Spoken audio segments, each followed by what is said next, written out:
Welcome back to the show, everybody. Did I finish the pillar unwrap?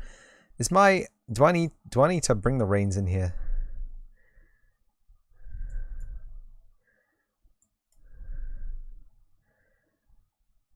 Why are you running so slowly, huh?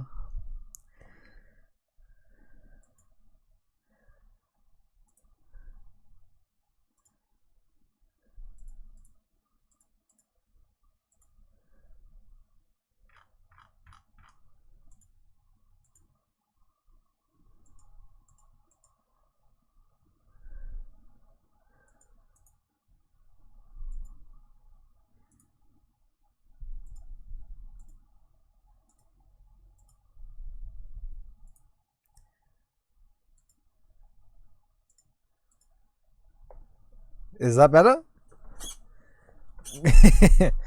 This cheeky affinity settings. Very nice. Welcome everybody. Welcome back to that. It's a little bit better. I don't think it's actually.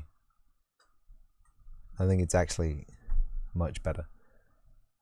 It was better briefly. Maybe I'll just restart VC face. He crashed on that epic smug face there. So how's everyone doing anyway? How was the beverage? The beverage has not been consumed yet. The beverage has simply been prepared.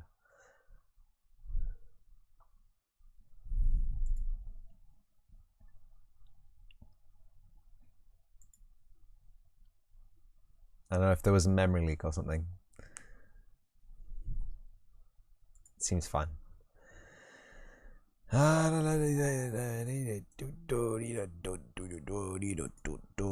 Browse to asset.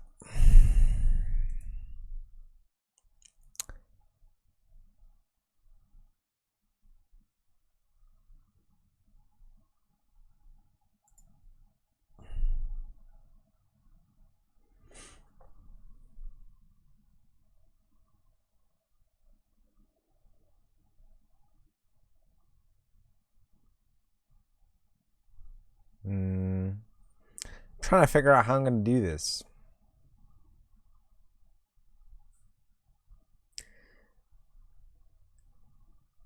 Because the old the Unreal in-engine editing tools don't really give us a lot of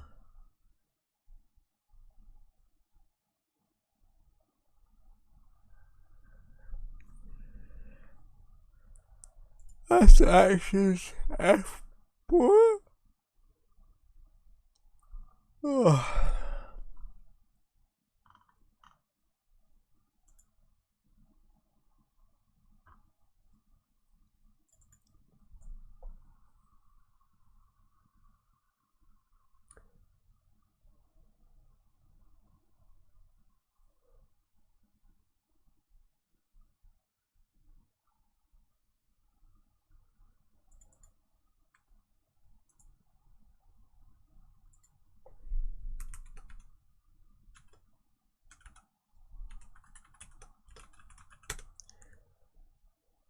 Exported meshes smspiderweb.fbx. Vertex color, level of detail, collision, morph targets, don't really care. Export local time. There are no animations. Export. I think it's done.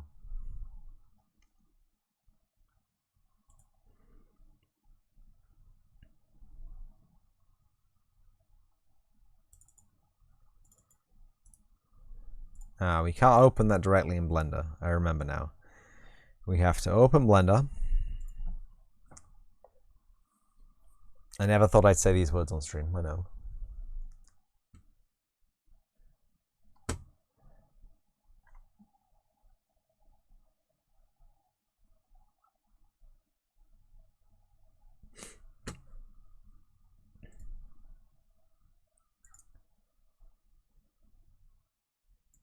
And then import an FBX. I know. Well, I'm feeling the pain right now. From science assets, exported meshes, spiderweb.fbx.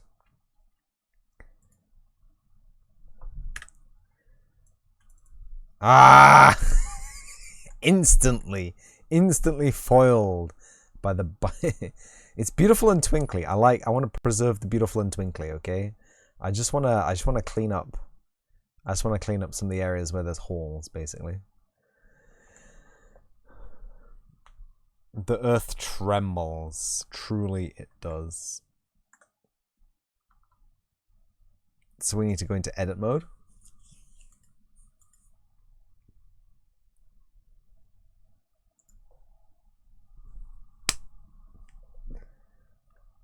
Huh?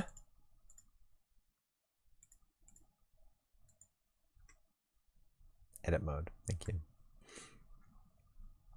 And you can see we got some verts and we got some line defs. Ah, help, help, help, help, help, help. Cool web. Well, you can thank Balint for the cool web. I hate Blender.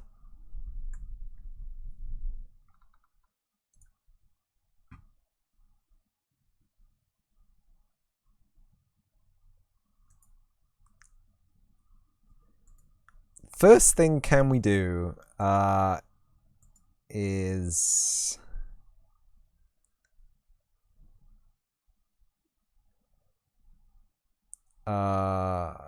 vertex.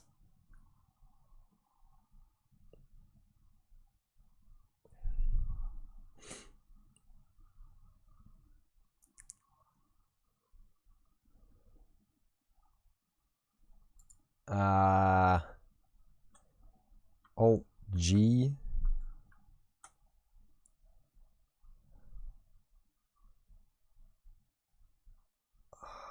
I thought this was going to be a little bit less, a little bit less panic than this. Panic. So this is fine.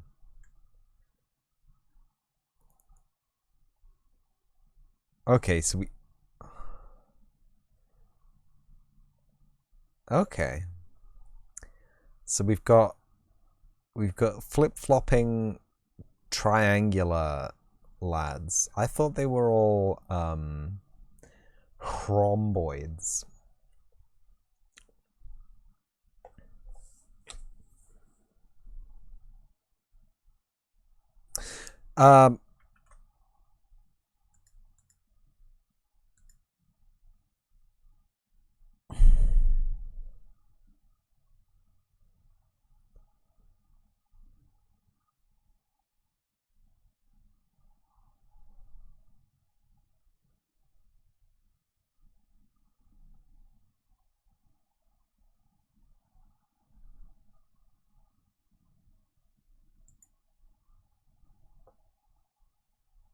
Removed 6 verts. Oh, thank you.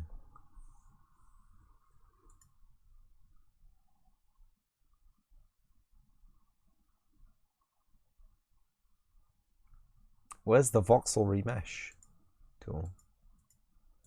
I know it's here.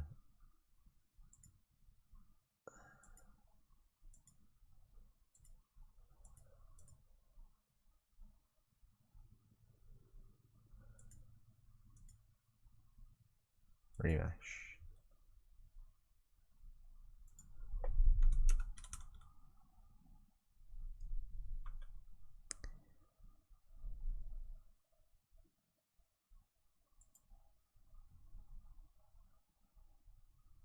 The remesher cannot run from edit mode.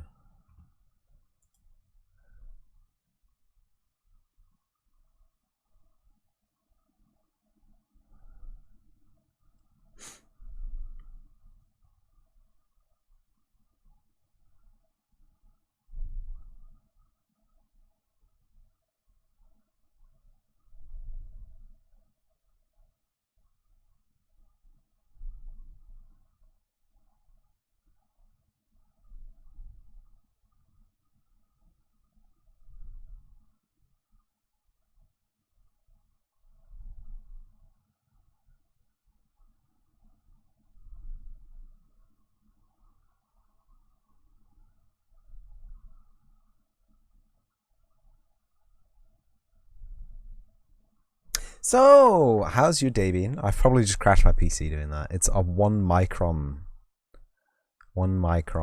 precision remesh, which is probably too.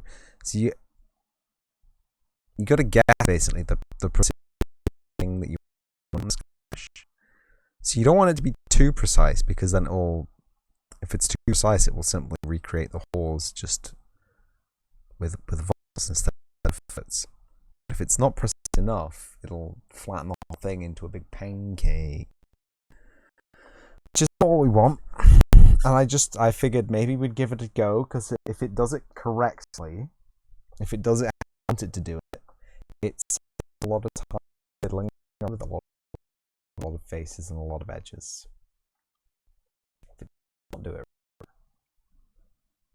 panic.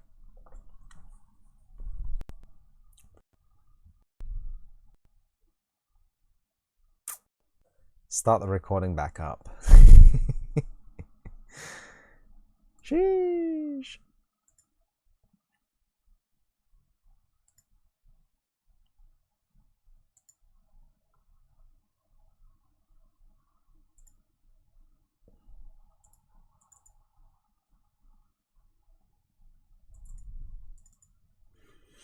And then we don't voxel remesh anything, because that was a terrible idea, apparently. We've learned our lesson.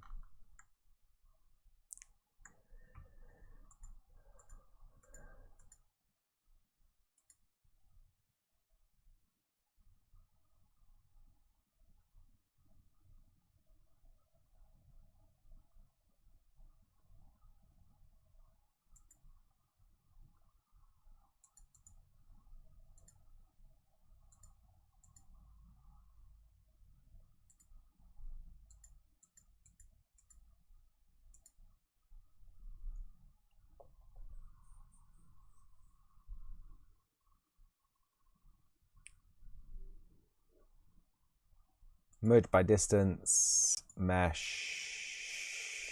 clean up, degenerate, dissolve. 54 edges, 54 faces. Thank you. 54 0 length edges and 0 length faces.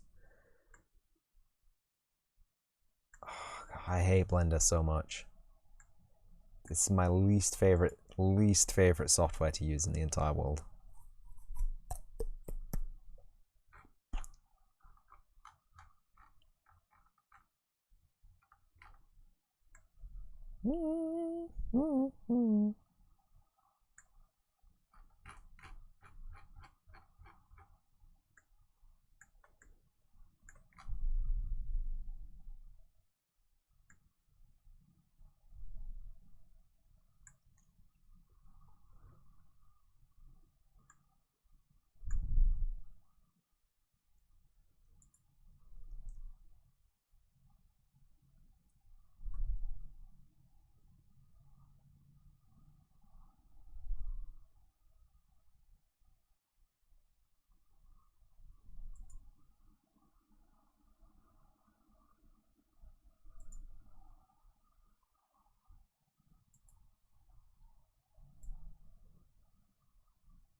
Managono? Exactly. I pressed the button. Ocean.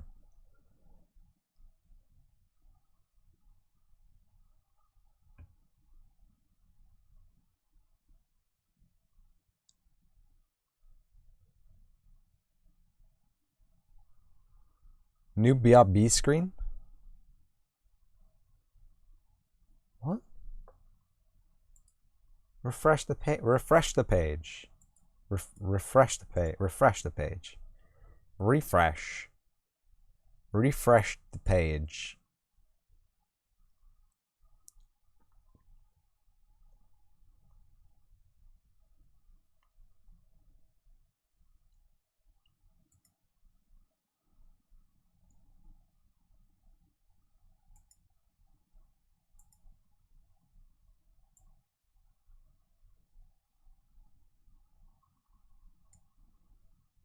Refresh. You didn't know ants could make spider webs? Look, I didn't. Look, I didn't.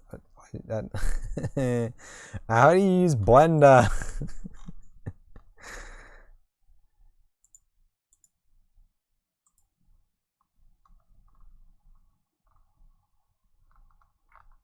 Like, stuff like this needs to not happen.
I don't know how I'm gonna do this.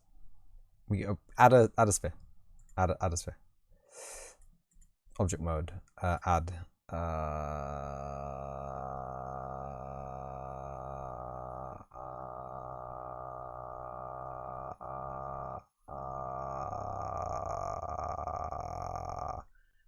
Icosphere.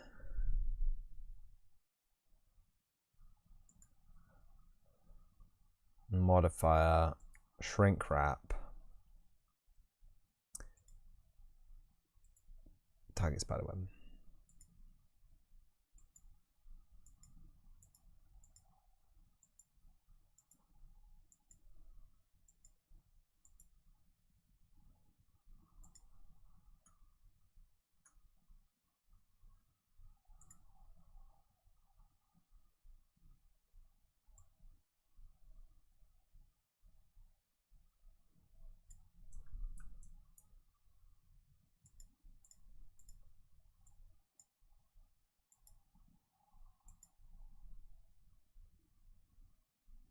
Hollow Fiend, welcome back.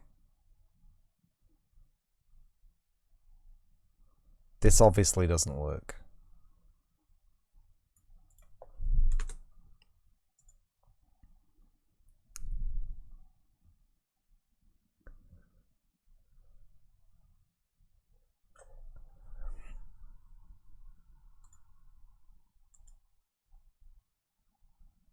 Let's subdivide.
That wasn't it.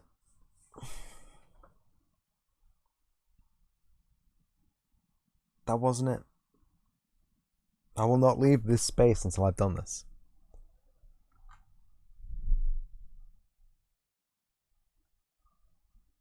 Is this the bit where I go back to Unreal and just do it in the Unreal editing tools? Make a whole new spiderweb. A procedural spiderweb mesh generation blueprint tool.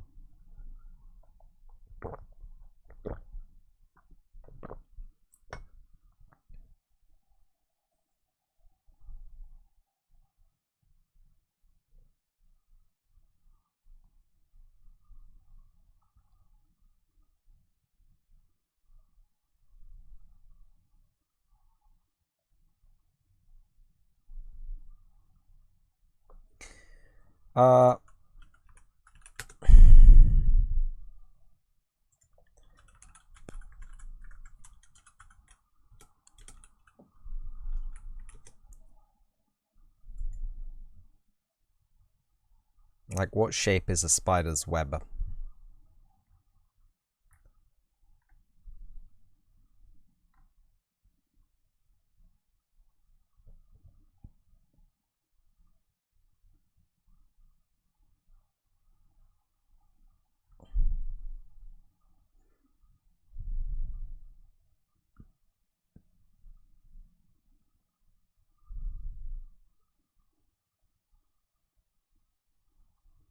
How to tell deadly funnel webs from trapdoor and black house spiders.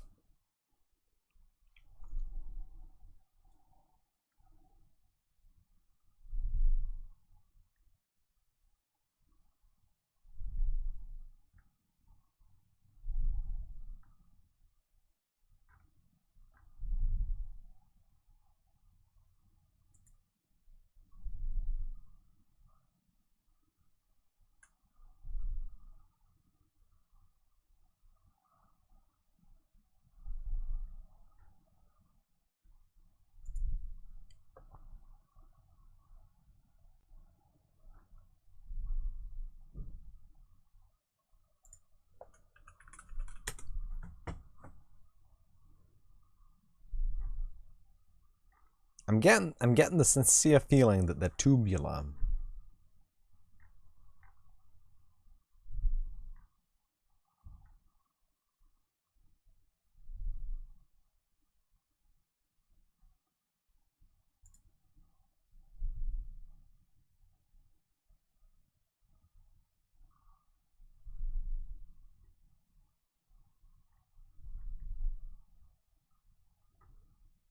I'm getting the distinct feeling that a spider web's web is a tubular structure. A bar, a rod, a cone. This is right down at the protein level. That's too deep. But it does seem to be circular.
What's this little lad?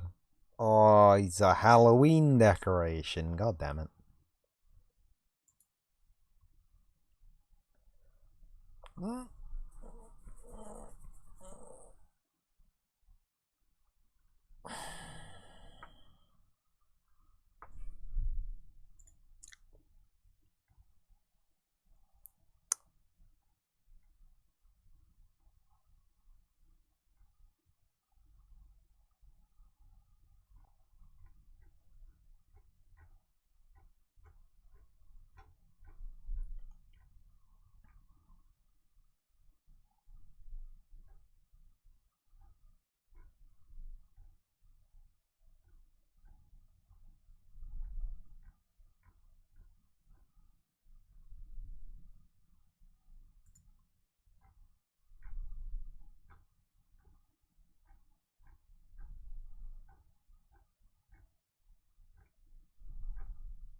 Mm.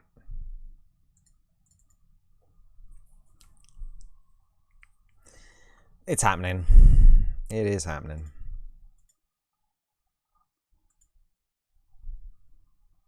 Whenever it wants to, that is. Not before.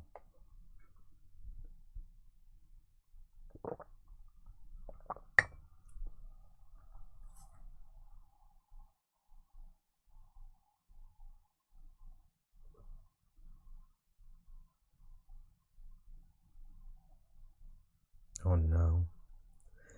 Oh no. Don't tell me it's crashed again. Task. Well, even there.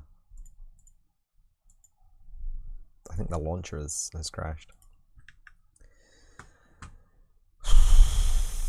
I think everything that was open when the incident happened turned to ash. But it's fine, we're back. We just close it and open it again, and we're all good. We're all gravy, and just gonna do it in the editor. I don't care.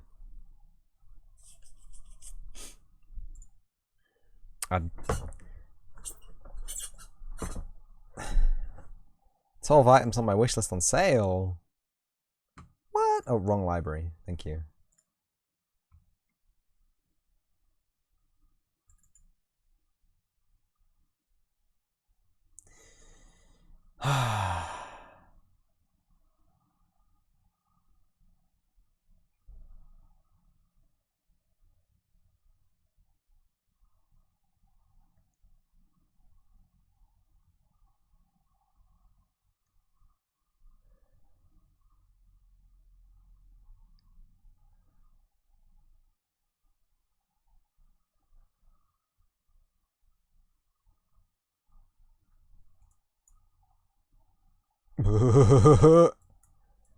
GPU, please stay in your socket.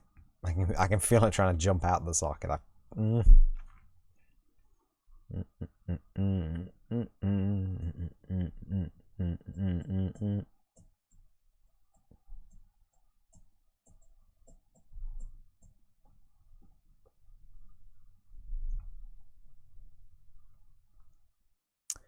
Testing. I'm gonna make another level.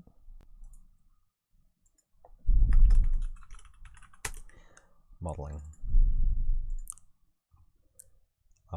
This is going to have the environment light mix, menu, skylight, atmospheric, sky atmosphere, volumetric, high fog.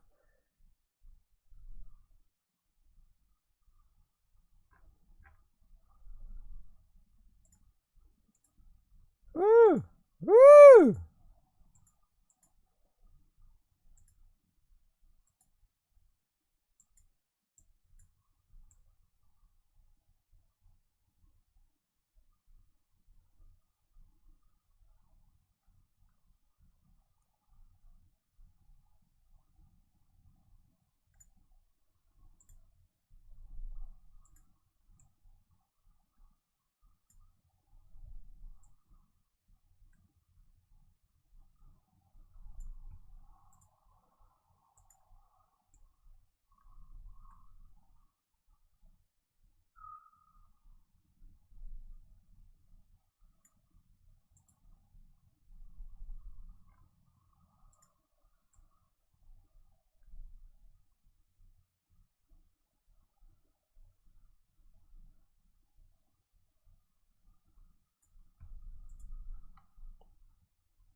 Yeah, great.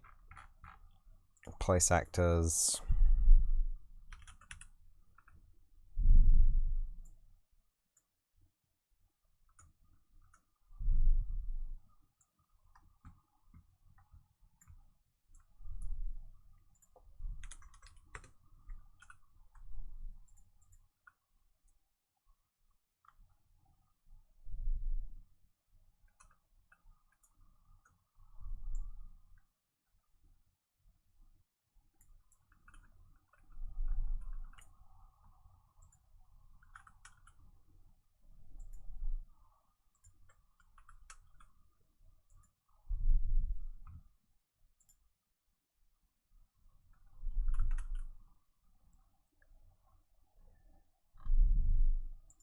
don't know what's going on here. It keeps closing.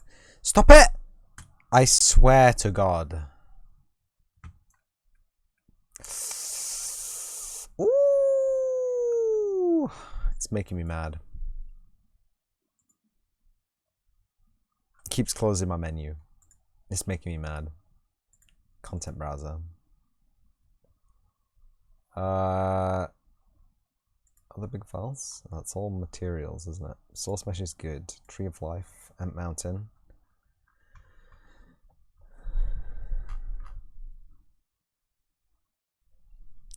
Big Panic.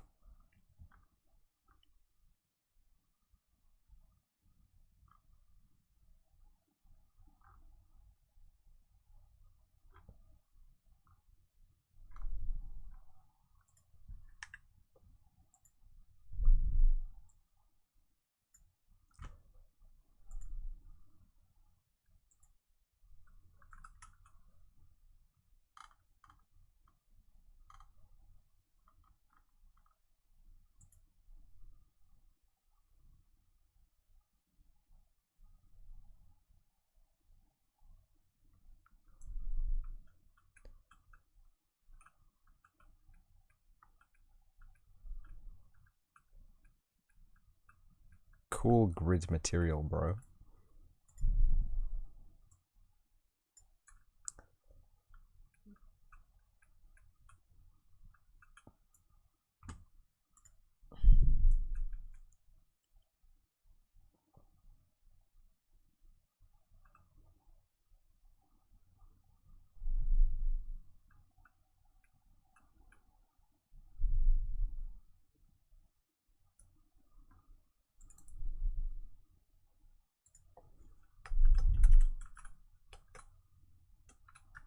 Spiderweb intermediate.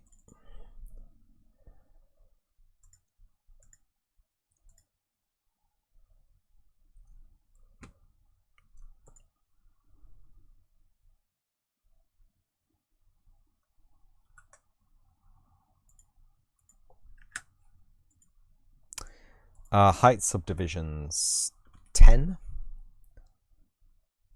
No. 32.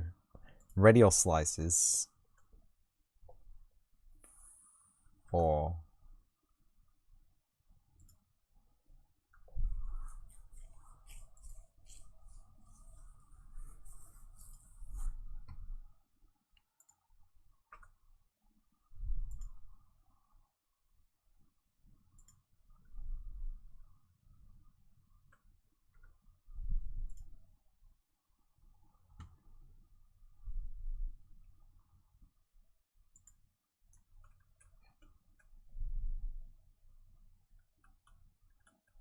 I don't know why we've got 2 now, but oh, it's my cursor, yeah, of course.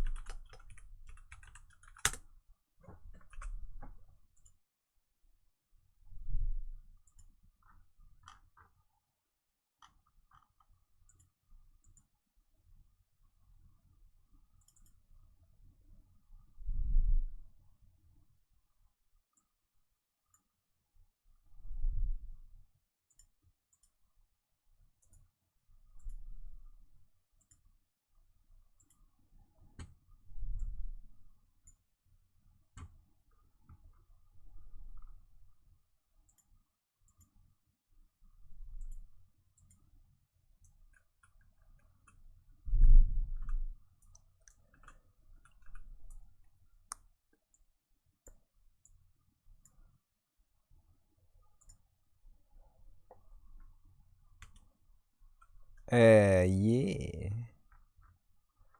I think F10 is my new favorite button.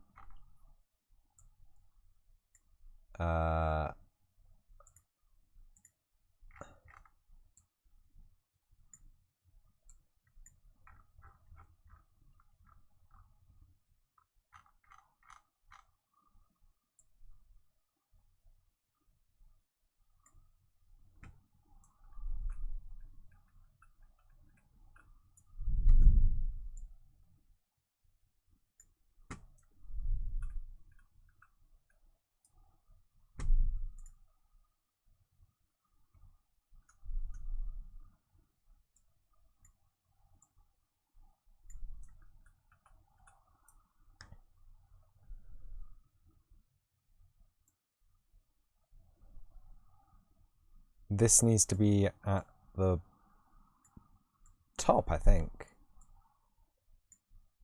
A 2 point.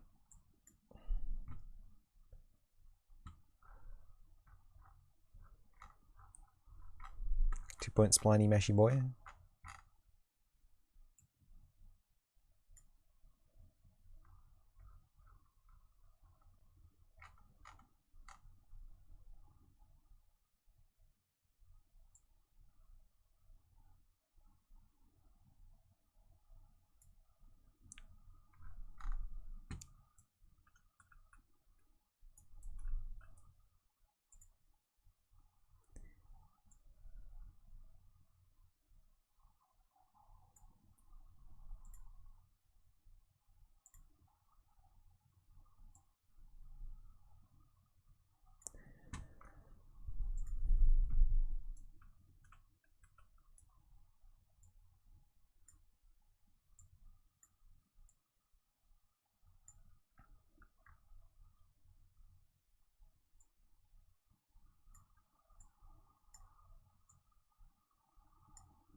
Good.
I think it does need a second point, doesn't it? Oops. So that's actually going to have to be in the middle. It's actually going to have to be mostly flat.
And oh, and then this has to be like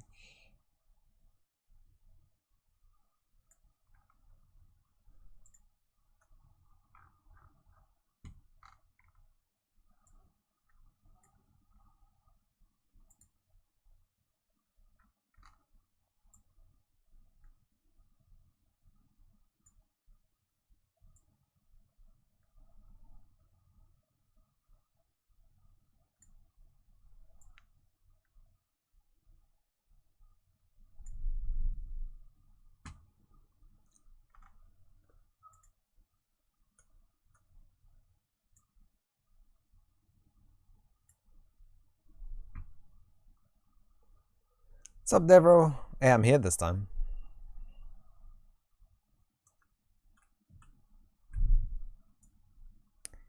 What is going on?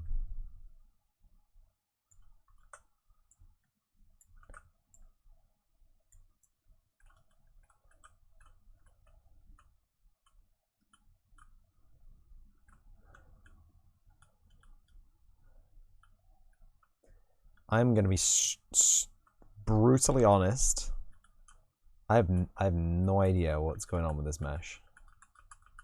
Is it sideways, right? Maybe if we just make this also sideways. Less not sideways. Maybe.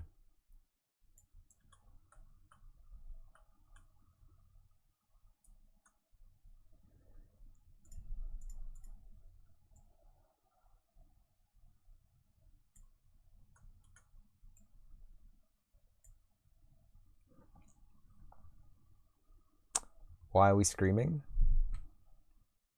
It's fun. Have a good old scream.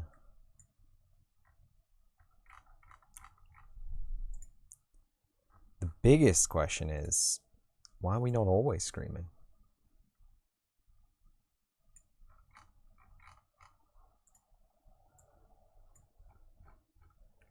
That's looking a little healthier. I'm not gonna lie, we still got a little bit of weirdness going on here.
We're all scared. It's part of life and the uncertainty of our times. Yes.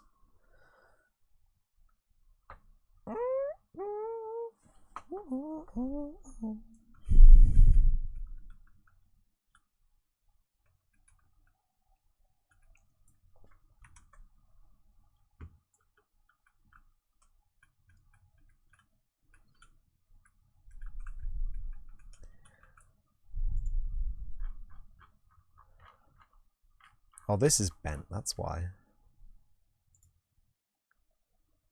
Let me grab that now. Just through the menu there, cheeky. Okay.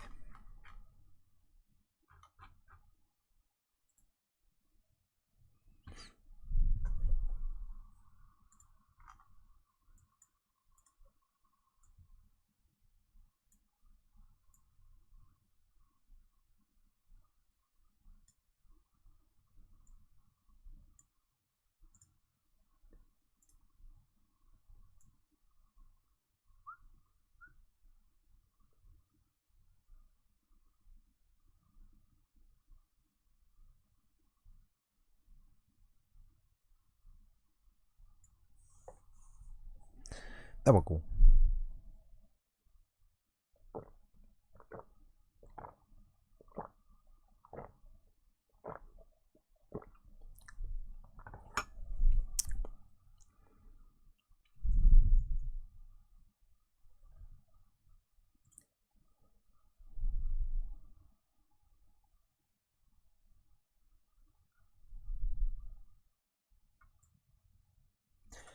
No, not what I wanted, I'm afraid. That's what I wanted.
Mana, this is very scary. What if we get stuck? Stuck in the web? I didn't think about that. You're right, this is scary. We should stop.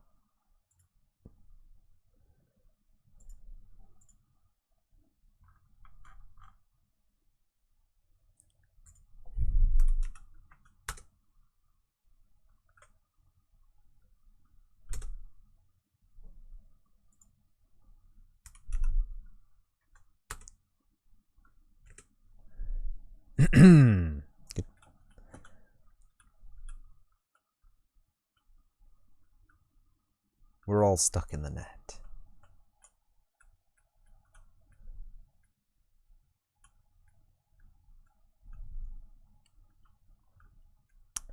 You are right though.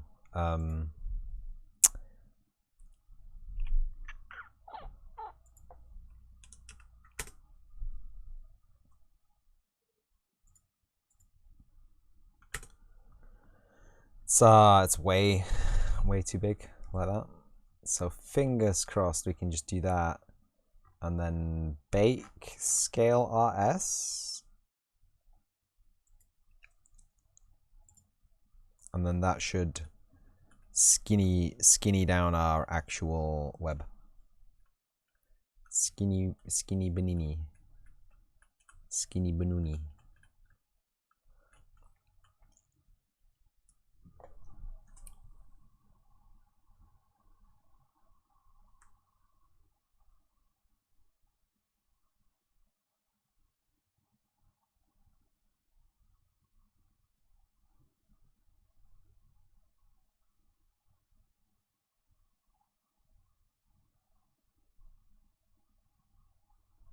Maybe even smaller? Is that what you said?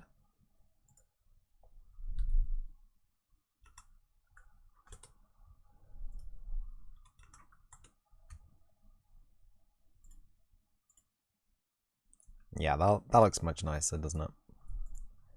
Let's get our 4 up. Let's get our F10. Something went wrong when we did that, but it's fine. We can just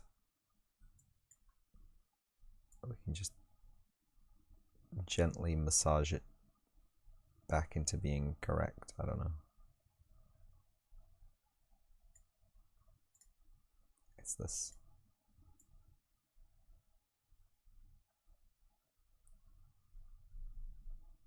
It's good enough. And this.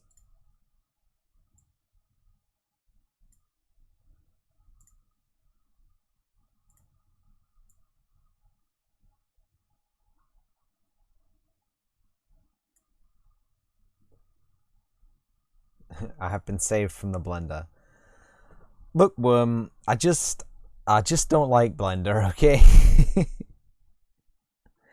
I can't use Blender. I haven't spent the time in Blender.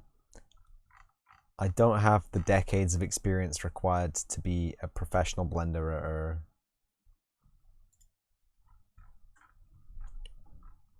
It was cursed from the get-go, I'm afraid.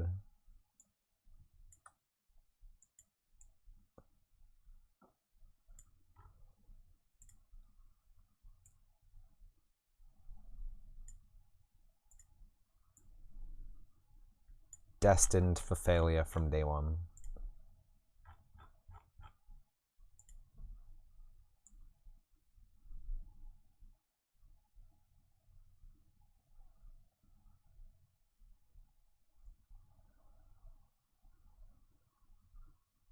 I don't know if this should be a tangent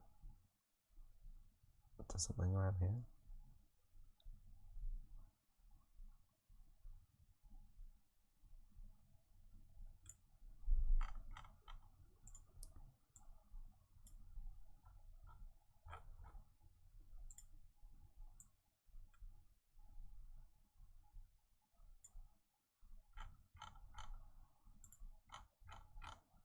So for one, it needs to be in the right place.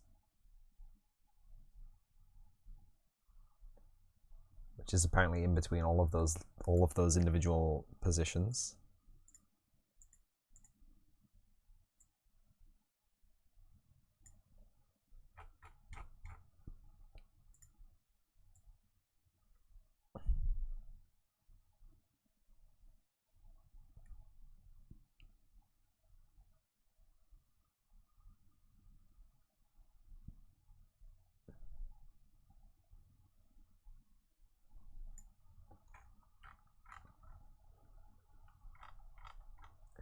So I'm definitely seeing the problem that Friendly Balint ran into here.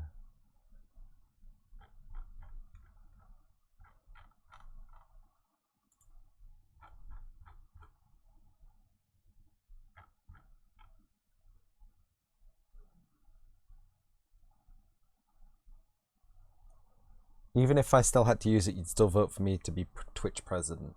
Well, thank you.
Mm. Mm.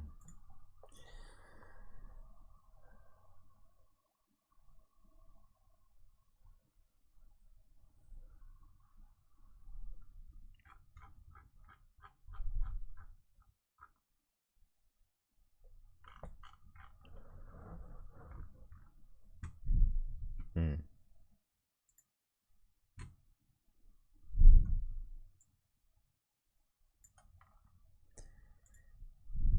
And maybe we can just work in this view for a while. Maybe that would be more relaxing.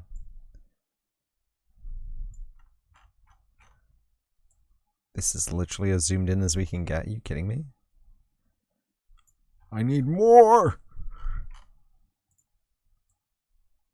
More!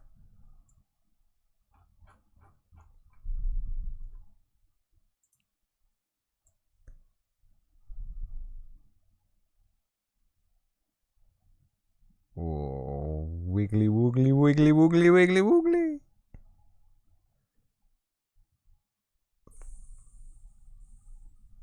Theoretically, it should point that way, and this one is in the wrong because yeah, the influence extent is way too big.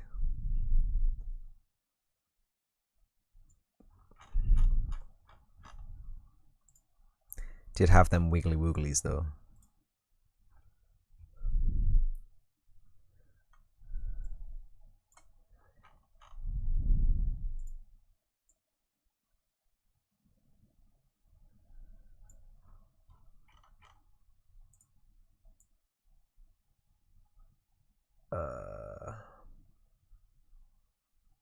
Mm. Mm. What's that?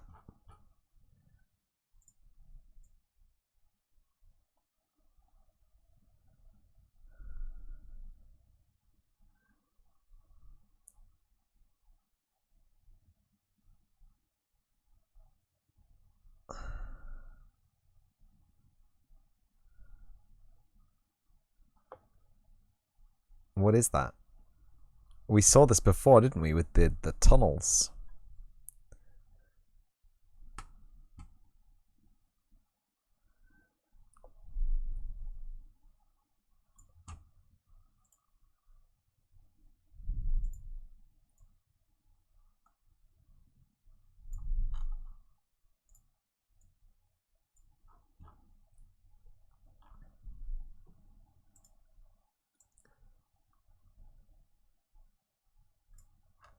Is there one on this one as well? There is. There's one on that one as well.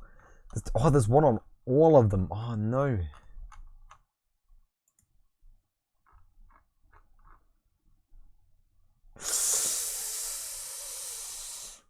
We'll worry about that later. I don't think it's something we need to worry about particularly much. It kind of almost looks like it's on purpose. Oh, that is it. That is gnarly.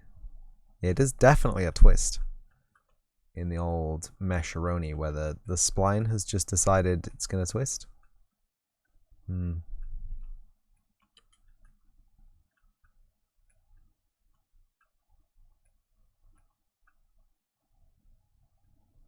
Hmm.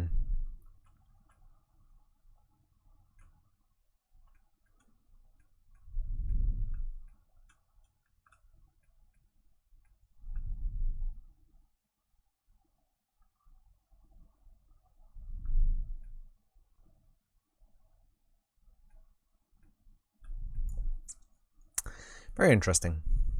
Very interesting.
We're in a constant state of panic here. Yeah, absolutely.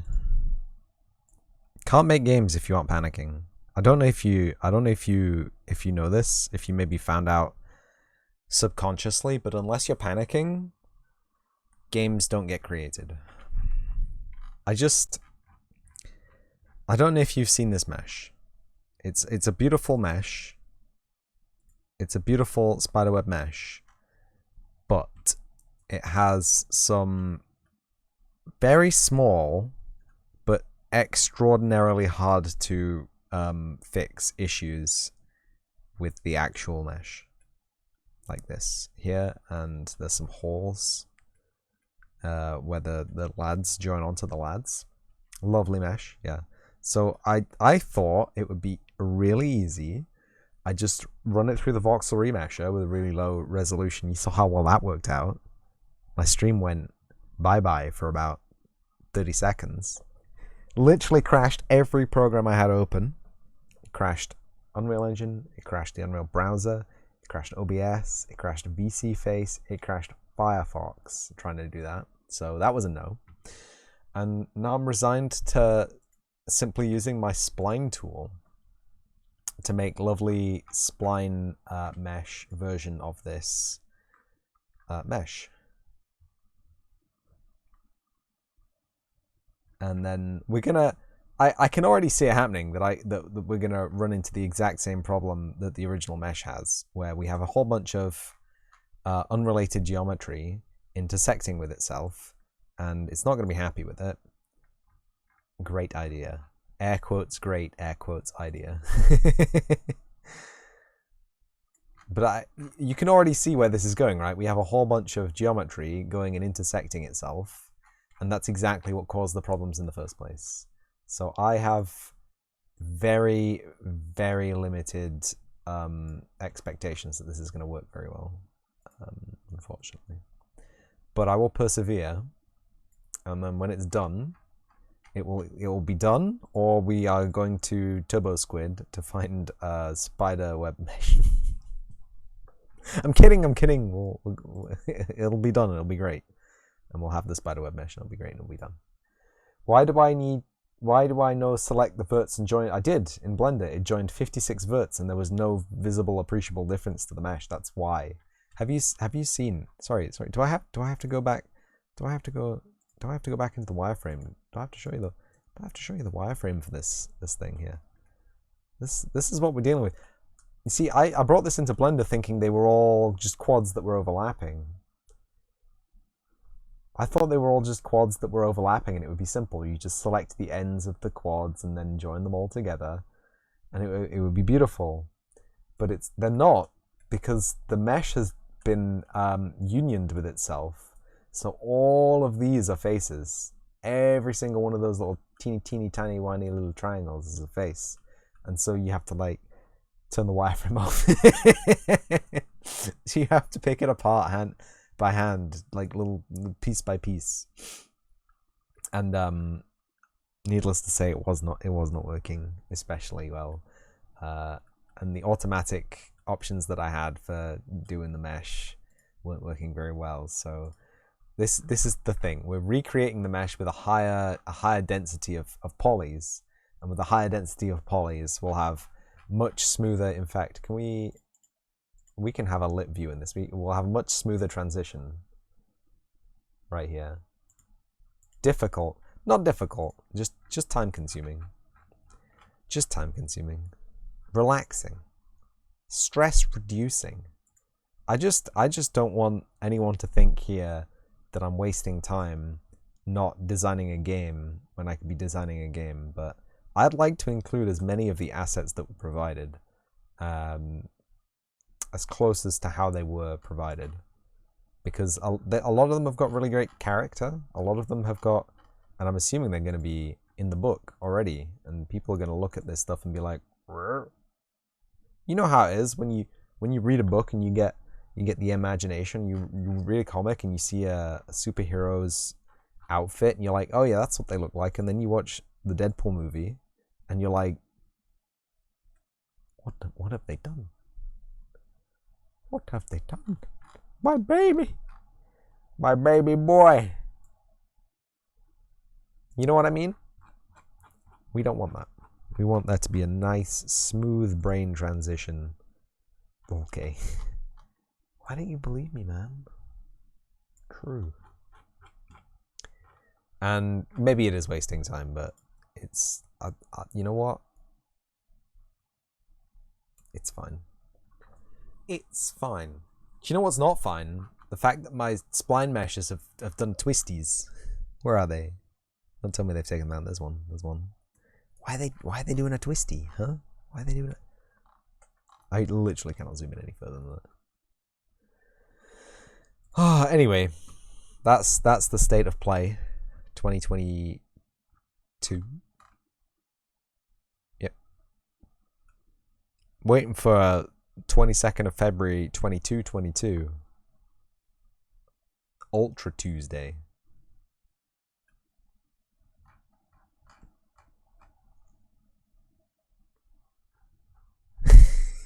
That's right.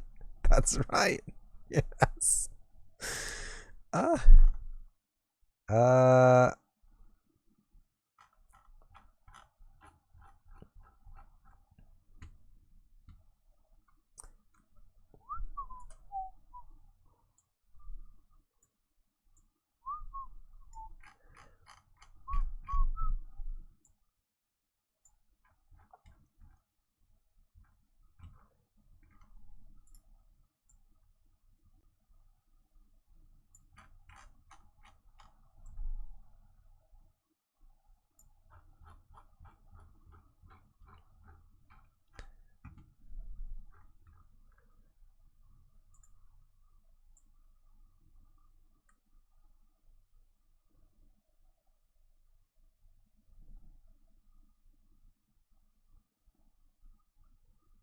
But yeah, as a result, this mesh is going to be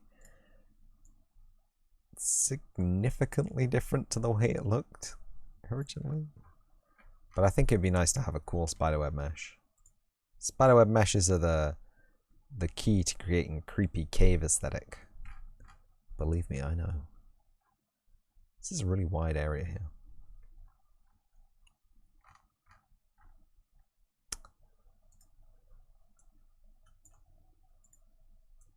If anyone's using Unreal Engine, by the way, F10 is just so good. F10 is my new favorite button to press. It pushes all your docked windows to the side of the screen, and it's about 1,000 times faster than F11. Oh, you feel how slow that is? Bang, bang. See? Why does no one talk about F10? Lifesaver. Really is. One of the best key presses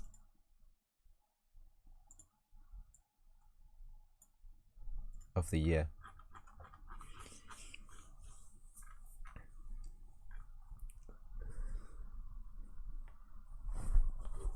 Oh, the dog, she scream.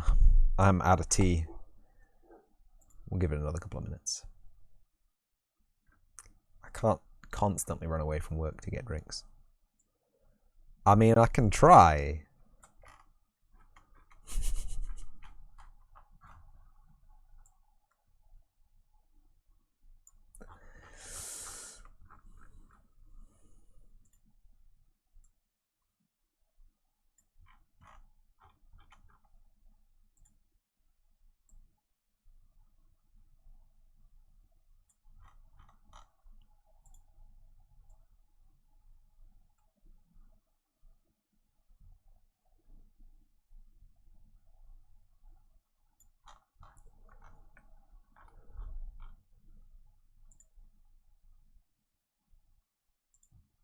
These influence arms, my dudes, they are very strong. So these don't have a twisty in them. How did these avoid having a twisty, but these have got twisties? Is it because I am working on a rotation? It's because they're rotated, like a potate. Rotatos.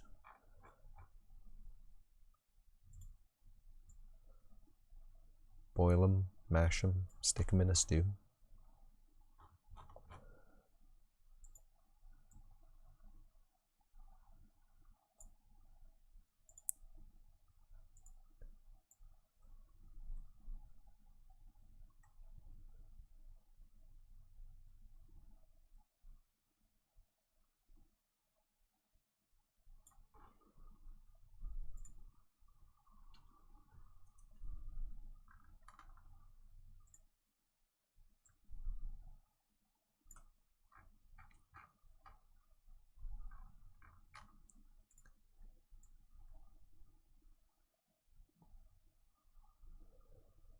I'm amazing.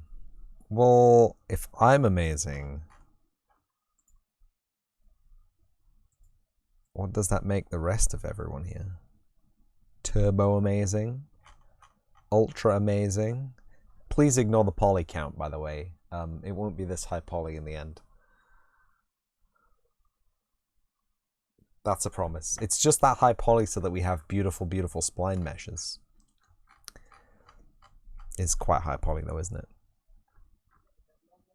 Ultra high poly. You're a dummy item. Absolutely not. Just think of all the wonderful science you provide the world with. Just think of all the cool photographs of ants and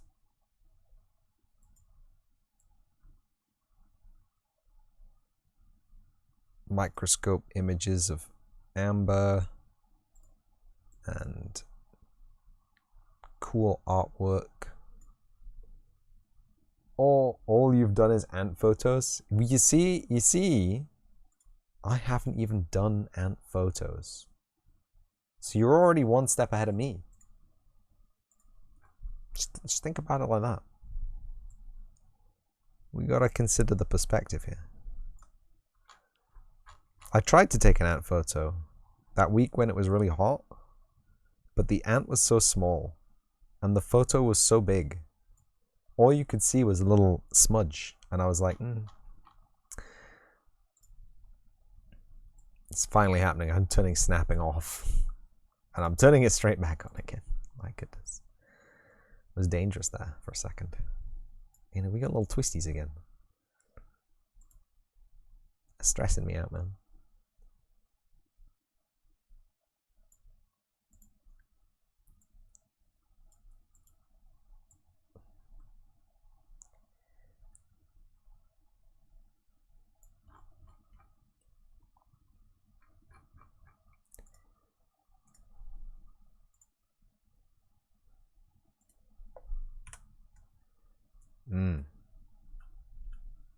The twisties really do kind of ruin it, don't they? But we're getting there. It's very close to being. Oh god, I'm just looking at the full extent of this mishy boy. There's a little wiggle there. What's up with that, huh? Let's get rid of that wiggle real quick. I don't like it. It's this. This is the wiggler. The wiggler. This should be entirely flat. Maybe I will drop it down a little bit. It's fine. We barely changed the shape of it, but it was very wiggly.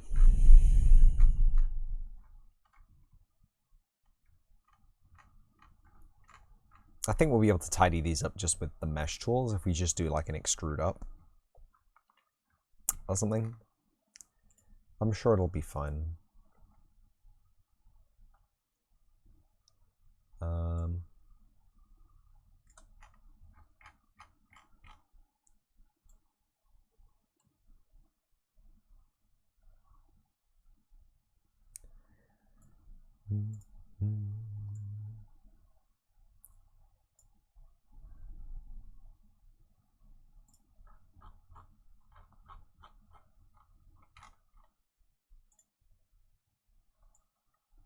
Oh, we can't shift drag that, huh? Oh, you learn something new every day. Can't shift drag one of them.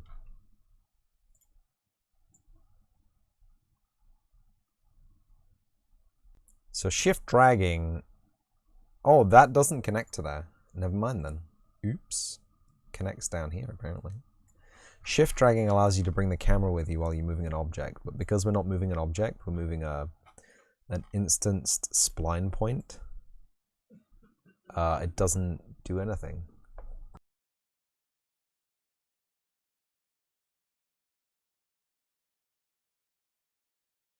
Also, hands up in chat if you've got the Pepsi Man theme song stuck in your head on loop.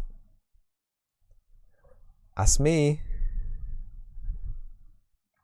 just the bit where they say Pepsi Man as well. Not anything tangibly cool.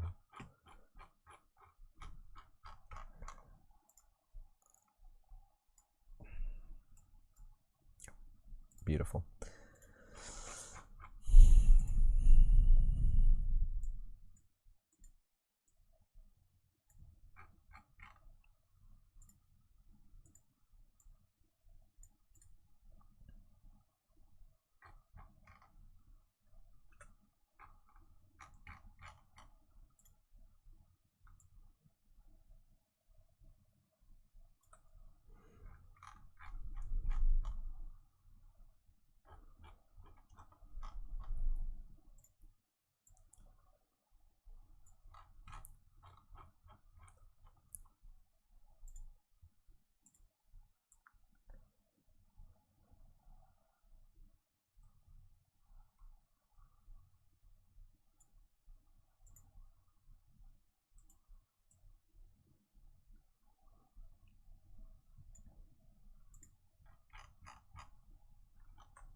So I'm sure most of you know that the Unreal Engine isn't really designed to be a 3D modeling tool. It's not really designed to be a 3D modeling suite. They're trying their hardest. At least give them the credit that the UI isn't as bad as Blender. Let me have my soapbox. I want to take this moment to complain about the Blender UI again. I know I do this every week, but it's gross. It's smelly. And yeah, I know you can customize it, but that doesn't make it better. For a lot of people, for a lot of purposes, it makes it worse. Because really, when you customize a UI, you've got to be at the point where you already know what you want to do. But the UI that you get presented with in Blender is just not conducive to that at any point in its I don't think so, at least. In my opinion. The Blender UI default is just it requires big brains, okay? That's what I'm trying to say, okay? People who use Blender have got big brains. And I've only got a small brain. I need a 3D modeling program designed for small brain people.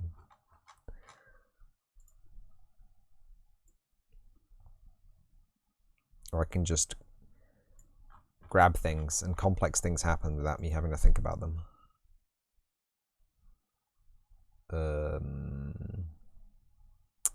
I always freak out because it looks like it's going in the wrong place, but it's just this influence arm is so damn long.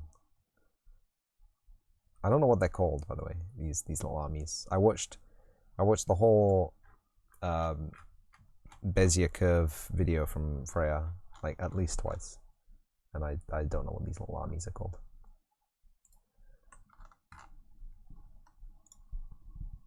Just scooch that way.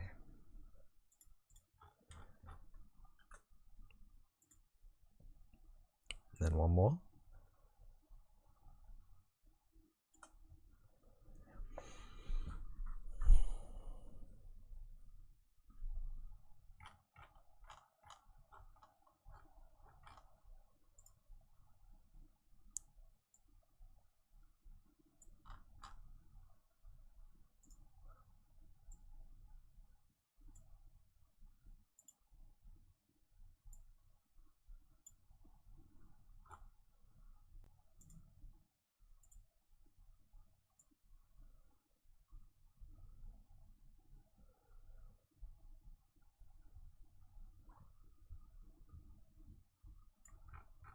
That doesn't really look that right, does it? That looks a bit weird. It looks like it should connect further up here.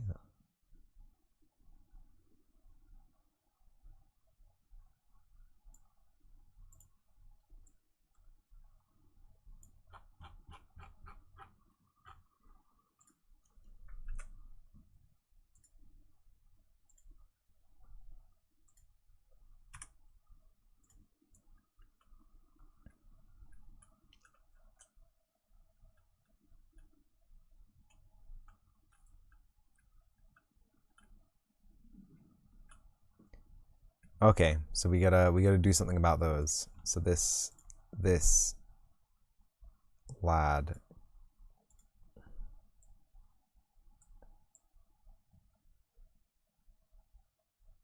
Yeah. Are there any more like that? Oh boy, there are. This lad here.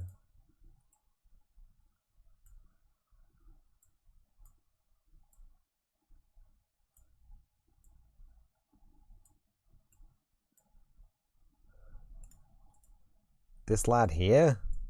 Oh, my word. Okay. I think we're good.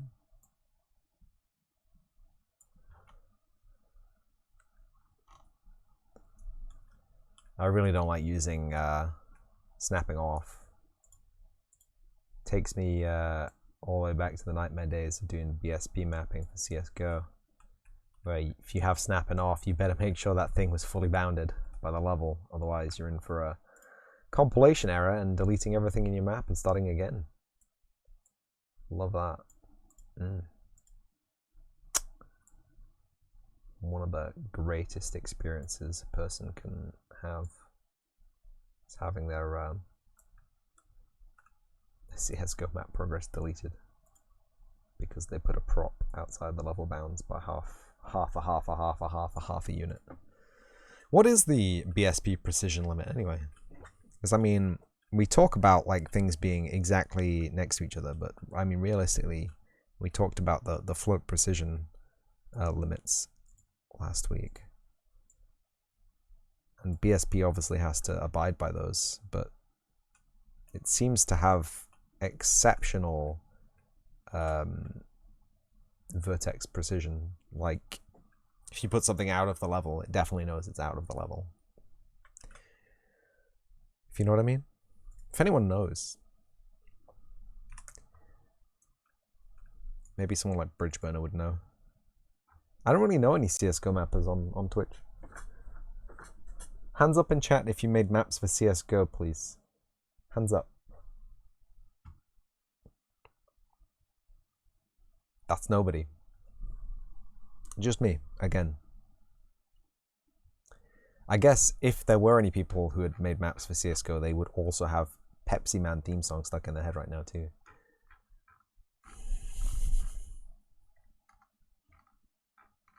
Don't ask. Don't even Google it. You'll be humming it for weeks. I'm giving you warning.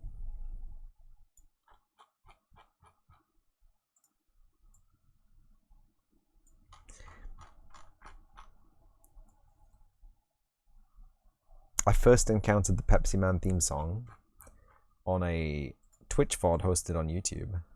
I believe it was Varg Skeletor. Great streamer. If you don't follow Varg Skeletor, I mean, that's probably fine. They're quite popular, but I enjoy their streams when I go see them. They also play heavy metal music.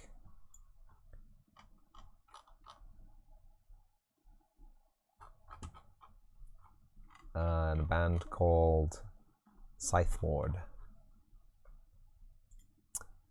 And a parody band called Varg Skeletor. What were they streaming that they went into the Pepsi Man theme song?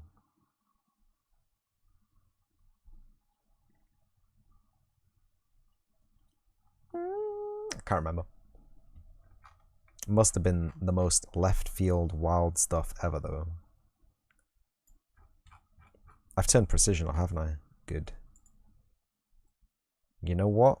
Where we're going, we don't need it anyway. This is fun. This is relaxing. Swoop.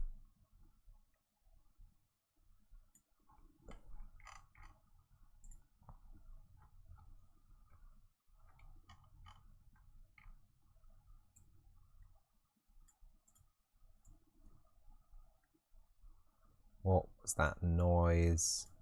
Better not be another butterfly. I don't know why, but there was a year, and there was not a single day that went by where a red red cardinal.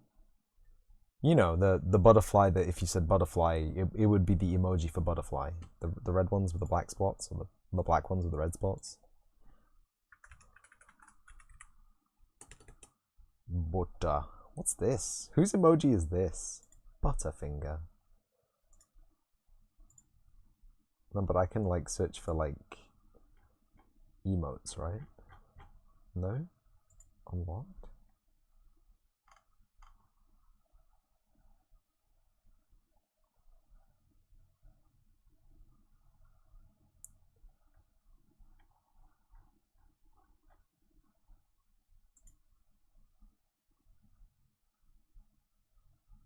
What? I can't search for emotes apparently. Well, but you know the one, right? And they like every day a new one would appear from apparently nowhere. I think they were hiding. I see. This is the thing. You see, I didn't see them come in, so I had no real suspicion that they would be hiding their children, like in my cupboards. But anyway, they would come in. I don't know if they were birthed here, if they'd flown in through a different window or whatever. There's endless possibilities of how they could have gotten into this room. Okay. But every day I would sit down, I would stream or play some games, and then there'd be in my left ear, like, and I'm like, what the hell is this noise? This demon noise in the side of my ear. And I look over and there's a butterfly. It's chilling. Like, doors closed, windows closed. And I'm like, how'd you get in here? Obviously you want to get out of here. And so, you know, I'd let them out and they'd fly off and they'd seem to be happy. And then, you know, 24 hours would pass.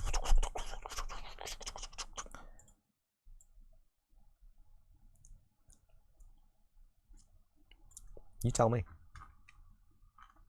Maybe they were sneaking in at nighttime, huh? Maybe they were, you know, maybe they had keys to the premises. Who knows?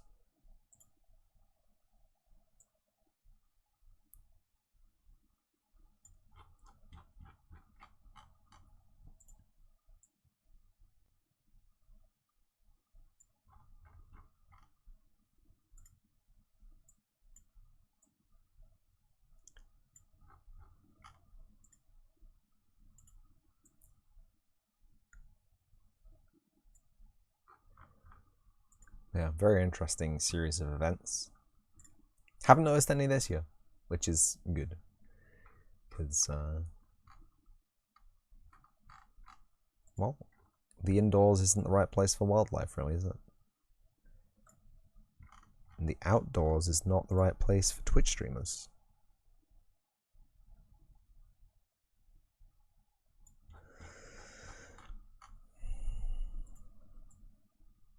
Nice.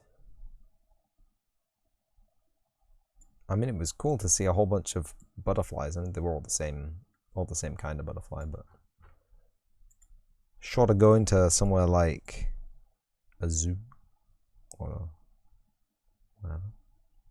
Tropical world. I haven't been a tropical world in years.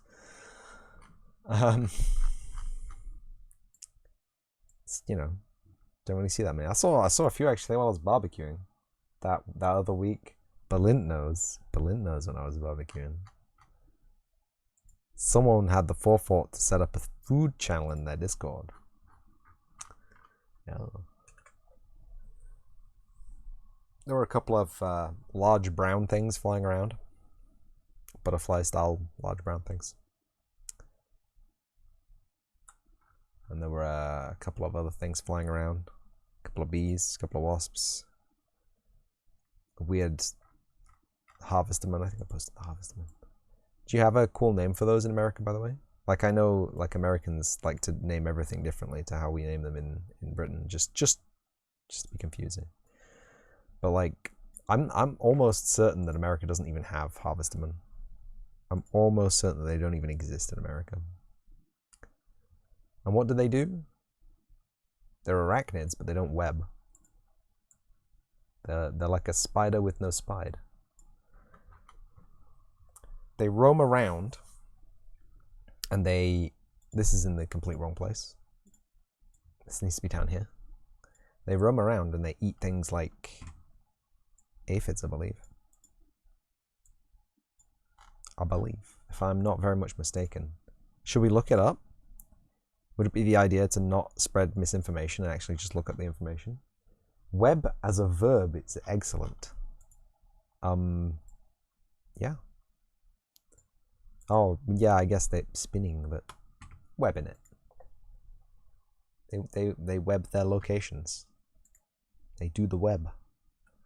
Chrome, save us. Tell us what the bug is, what it does.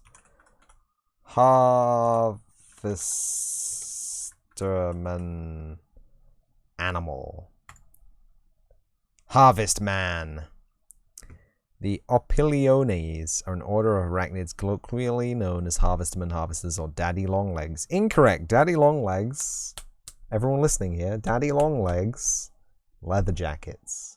Daddy longlegs are the flying mosquitids that don't mosquite. As of April 2017, over 6,650 species of harvestmen have been discovered worldwide, although the total number of extant species may exceed 10,000. Arachnida Opiliones, Sunderval, 1833. Size, about 5/16 of an inch. What? However, the harvestman's leg span can exceed 6 inches. Like humans, harvestmen only have one pair of eyes? Really?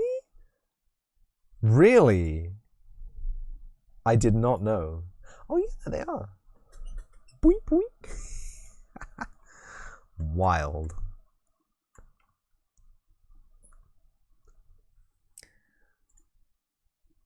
There was an even deeper level of zoom for that.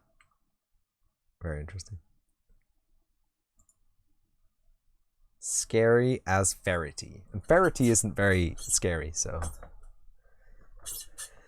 Easily be distinguished from long-legged spiders by their fused body regions. Correct, single pair of eyes in the middle of the cephalothorax. Cool. Spiders have a distinct abdomen that's separated from the cephalothorax by a constriction. They have up to 3 or 4 or 5 or 20 pairs of eyes around the margins of the cephalothorax. Cool. English speakers may absolutely not refer to these buggies as daddy longlegs or granddaddy longlegs. That is, again, the large, flying, non-biting, mosquitid style insect. That's what we call those. Absolutely not these. These are harvestmen. All the time. Whoa! Oh my god! I did not know that they could look this scary. Or carapacial.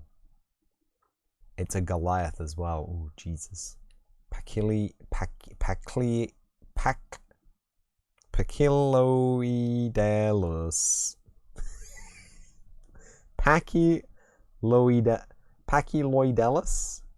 Pachyloidelus. Look at the horns. This is metal. This is a metal arachnid. It's also backwards. Is it backwards? These are the back legs, right? These are the eyes. These are the eye clusters and the pedipalps. Anyway. What do they eat? A 305 million year old fossilized harvestman with 2 pairs of eyes was reported in 2014. Congratulations. Very, very old lads. They have no silk glands, do not build webs. Highly derived species. The first 5 abdominal segments are fused into a dorsal shield called the scutum. Wow. Most species fish carapaces, such as only shield males. Some species 2 posterior abdominal segments are reduced. Some are divided medially on the surface, form 2 plates beside each other. Second pair of legs is longer than the others. Functions antennae or feelers. Short-legged species. This may not be obvious. Cool. Feeding apparatus. Oh, they don't have pedipalps. They have stomotheca. Great, okay. Swallow chunks of solid food, not only liquids. Stomotheca is formed by the extension of the coxae, the pedipalps, and the first legs. Cool. Single pair of eyes. Eyes present. Oriented sideways. Eyes and naturally the eyes of the harvestman. However, some species are eyeless.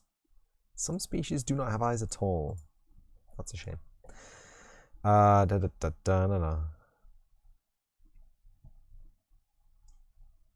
Harvestmen have a pair of prosomatic defensive scent glands, cool, and secrete a peculiar smelling fluid when disturbed. In some species, the fluid contains noxious quinones. Do not have book lungs, breathe through tracheae, pair of spiracles, Jesus, located between the base of the fourth legs, the abdominal opening on each side, cool. More active species, spiracles are also found on the tibia of the legs, wow. They have a gonopore on the ventral cephalothorax. Can you please have like smaller words? All species lay eggs. Typical length does not exceed 7 millimeters. In some species, they are smaller than 1 millimeter. Omnivorous, eating primarily small insects and all kinds of plant material and fungi. Some are scavengers, feeding upon dead organisms, bird dung, other fecal matter. Such as broad range is unusual for arachnids, which are typically pure predators. Most hunting harvestmen ambush their prey, although active hunting is also found because their eyes cannot form images.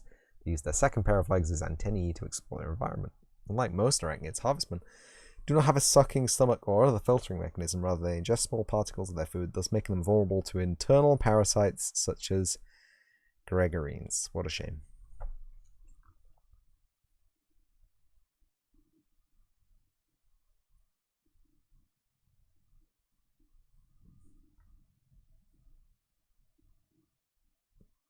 Mites parasiting a harvestman, bro.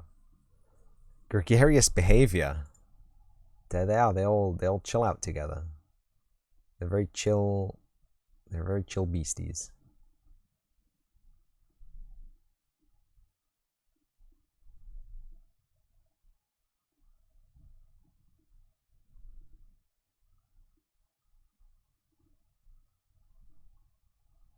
Oh, I seen this. Thanatosis. They pretend to be dead and they just roll over. I saw a spider trying to crawl into the laundry, so I stopped him. I said, Hey buddy. You got ID to be in this location, and he just looked at me like, what's ID?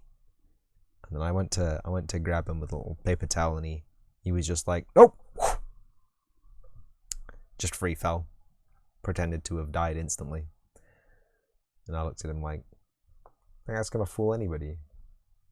He stretched his legs back out and ran off into the kitchen. So there you go.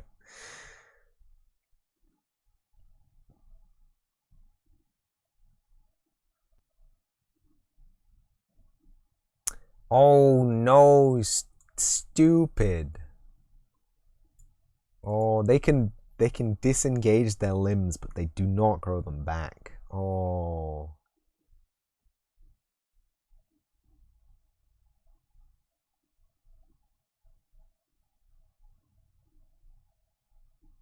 They can run.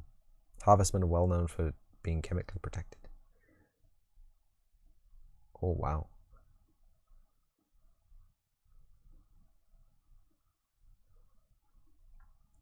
Very interesting. I'm glad we looked that up.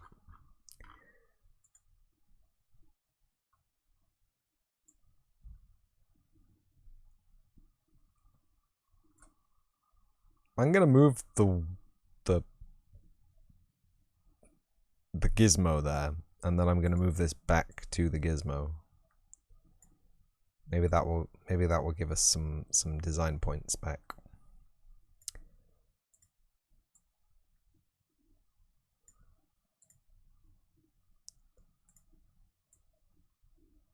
This is not going to give us any design point back.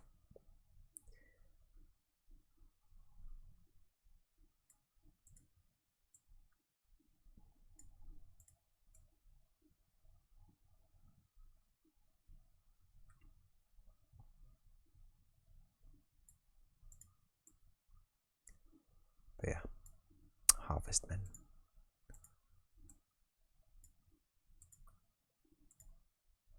Two pairs of eyes. They chew their food thoroughly. Unlike spiders, or pretty much any other bug. You name a single bug that chews its food. Maybe one of those large beetly lads.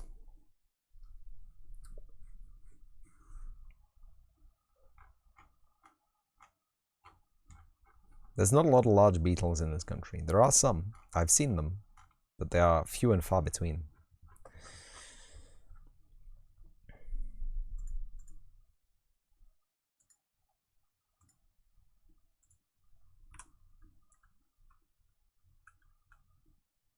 Yeah, these twisties are really doing me a mischief.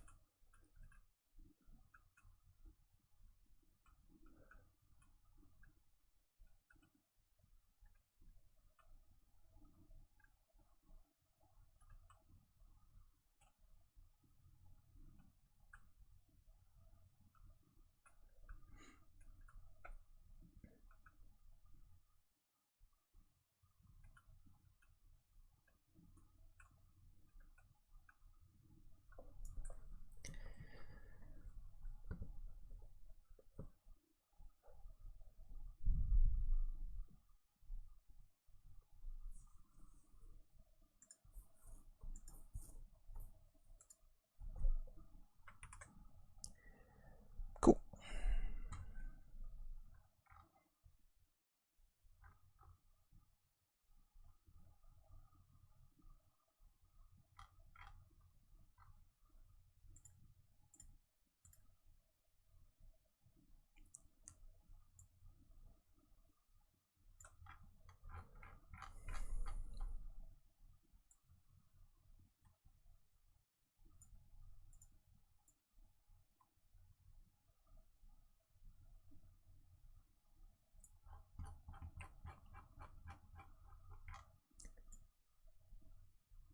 Man, that is super cool, my friend. I'm amazing.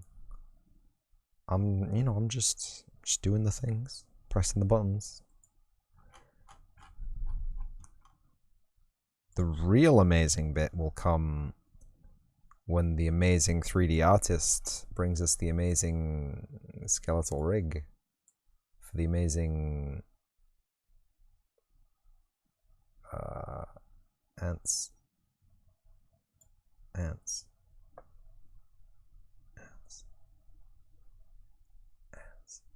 It's 8:30 already, my goodness. Not sure how amazing he is, but we should have things soon. I'm 100% sure that they're more amazing than I am at doing 3D rigs, so take it under advisory that kind of stuff is very difficult and takes a lot of time and a lot of patience. A lot of patience. Like I say, I got a lot of patience, but my patience pales in comparison to that of a 3D modeler. My good lord, or a rigger, a specialized, someone who actually enjoys and specializes in rigging 3D skeletal meshes. My goodness, could you even imagine? Woof! I could not imagine. That is a scary fate to have.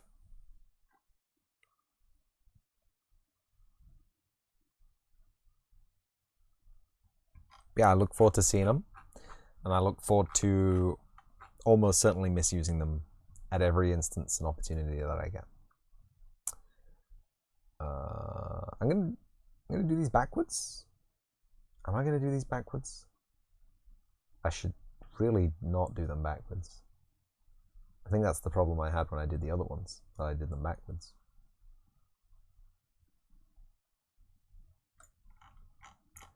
Let's not do them backwards then.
Yeah, we got another twisty, but it's fine. It'll be fine. I don't bother. We'll fix the twisties in Blender. You didn't hear me say that. You didn't hear me say that.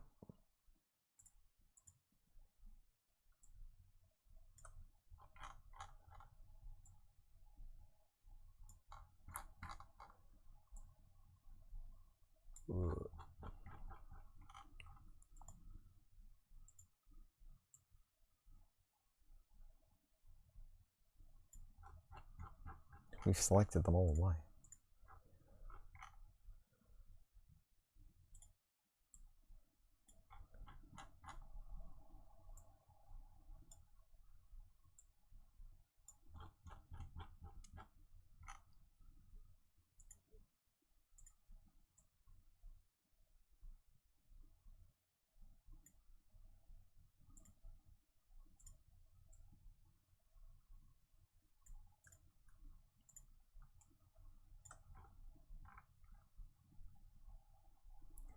And then it's missing a rung there, huh? Very interesting. Poorly maintained web. Obviously abandoned.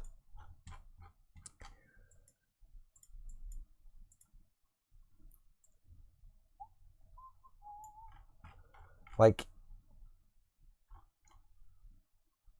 you blame the designer? Absolutely not. I blame Blender.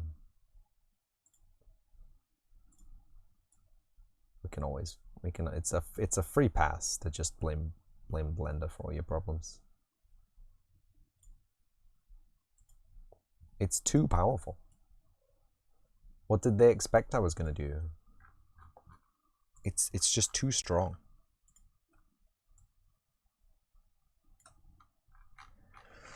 Ah, do you know I downloaded the new Trackmania game? It's free.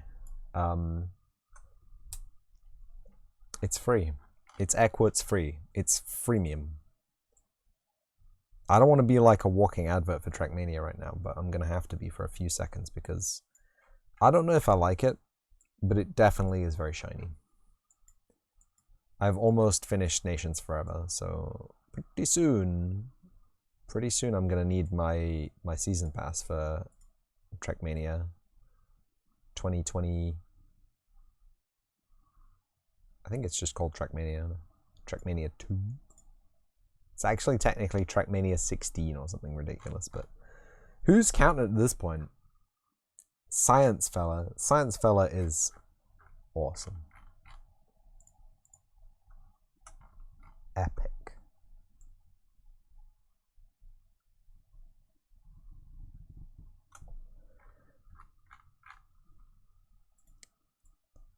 With an amazing work ethic.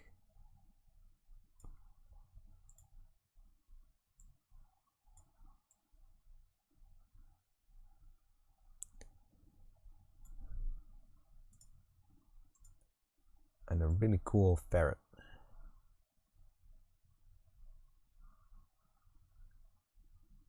Hey. Oh.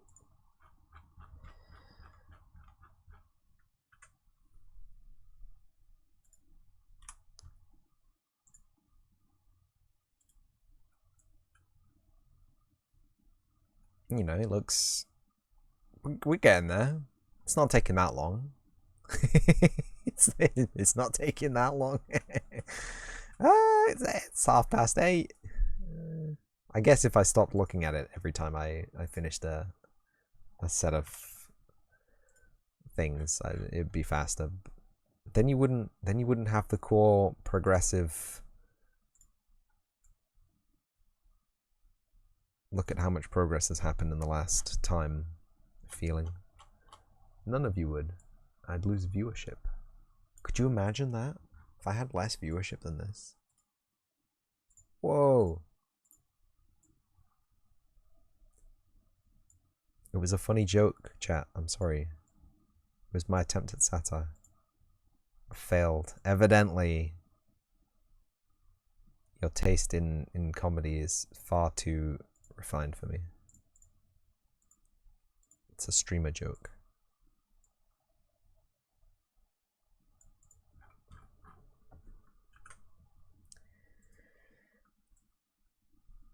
And you're all aware that this isn't a mesh, right? You're all aware that this is just a collection of meshes. It's basically a level at this point. And it's starting to get a little bit tricky to line this stuff up, but it's fine.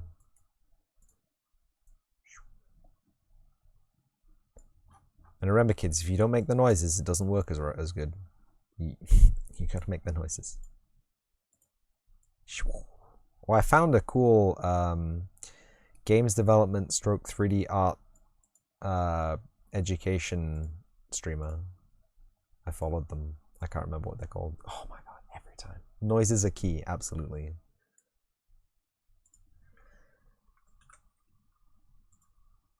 A perfect example of this being true are the leafcutter ants. Back me up on this one, Berlin. They make the noise when it's good, and it makes it good. And then more of them find it and make it even better.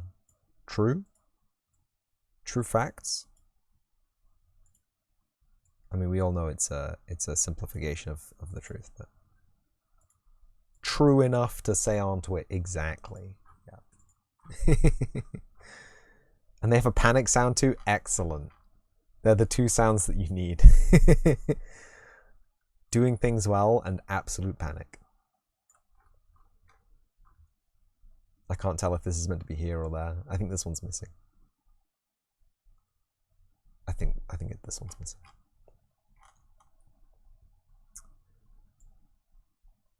So I'm sure I could take time and I could make a much better spline tool than I have, like a more efficient one. So this right now doesn't do any remeshing, which is fine. I wouldn't do anything that had remeshing, but I was playing around with doing a spline thing, which would spawn the spline meshes that it was using, based on that's fine. Based on the limit of space that it had left to do, and it didn't work out very well. I think I did it on stream actually. I think you were all here witnessing it. It didn't do it very well, but I feel like that is a path to more efficient spline-based modeling experiences. Because right now, this mesh here has got as much detail as this mesh here, right? Air quotes detail, air quotes mesh. But ideally, you'd have detail per screen space. But I mean, that's fine because Nanite will handle detail per screen space in most of the scenarios, although I'm 120% sure that Nanite won't run on a Nintendo Switch. So keeping the geometry as clean as possible so that the automatically generated LODs is going to be key. It's going to be key. We'll talk to Peakstone about Nintendo Switch versions. I'm sure he'll tell us all of the juicy info. Or he'll tell me that he's under an NDA from Nintendo and he can't tell me anything, otherwise the Nintendo assassins will assassinize him and tell him that he has to pay his royalties back or something. They won't actually assassinize him. I'm confident he'll not breach his NDA.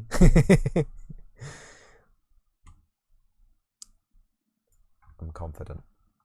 But maybe he has some cool, helpful, handy hints and tips for developing a game for the Nintendo Switch. In fact, I've already heard one, which is anything that you do on TIC regarding physics needs to be in C++, otherwise it will run like boot. It will not run well. Which is fair. Anything that happens on TIC that's to do with physics running on a PC that runs not on C++ runs slowly. That's just the fact that a PC usually is multiple times stronger than a Nintendo Switch. Usually. There are going to be the odd cases where a PC is not stronger than a Nintendo Switch, in which cases maybe I should open up a charity to buy those people graphics cards. I'm kidding. There's no way people would sign off on that.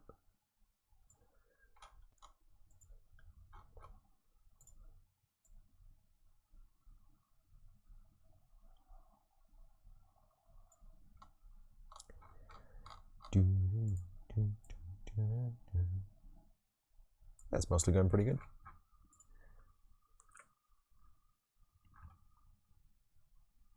I want to see it though.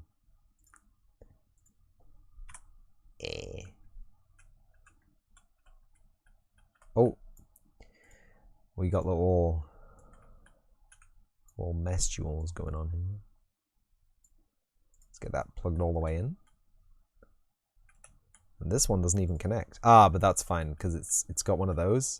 But it's also kind of not fine because it's got one of those.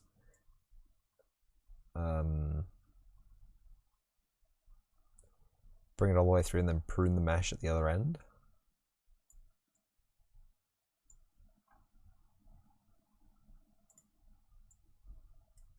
Just move that over a little bit maybe. And then we have a perfectly cromulent piece of mesh data to work with. Ooh. Who would have guessed Bitdefender? Aren't you glad my face is over the Bitdefender? Every time I mention uninstalling Bitdefender online, though, someone just goes, "Oh, free hackable computer." And it just ain't true.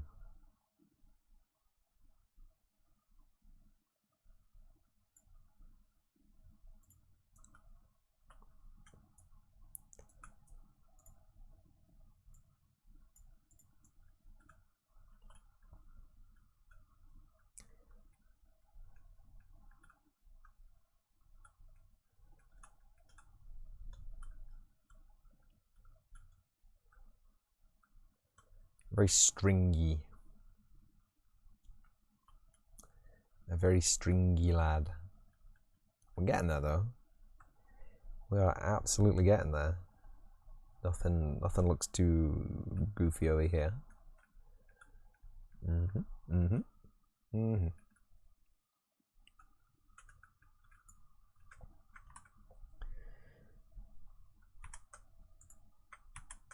you. Press Control H like 4 times.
That will have to do because it's freaking out otherwise. So.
Love it.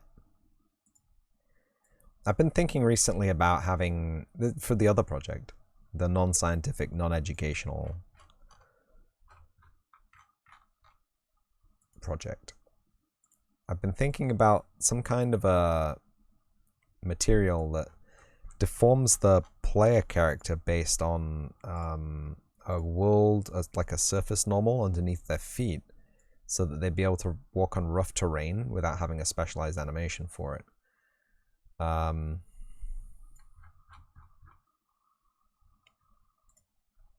also think that kind of a thing would be extremely difficult to code.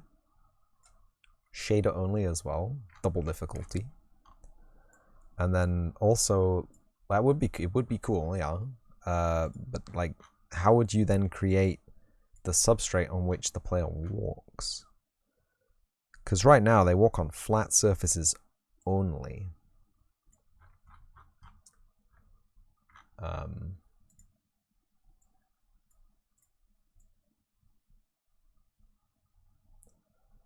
So they'd have to have some kind of curved surface actor type.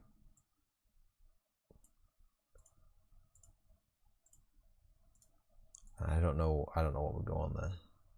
Like, I know they've got a demo. Epic Games have got a demo where they have a planet shader where the globe curvature is simulated by the shader the further away you get from the globe.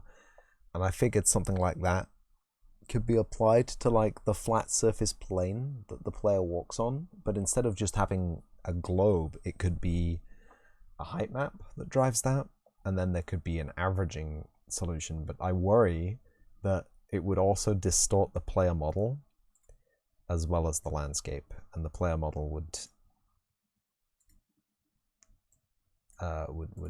suffer some nastiness, maybe.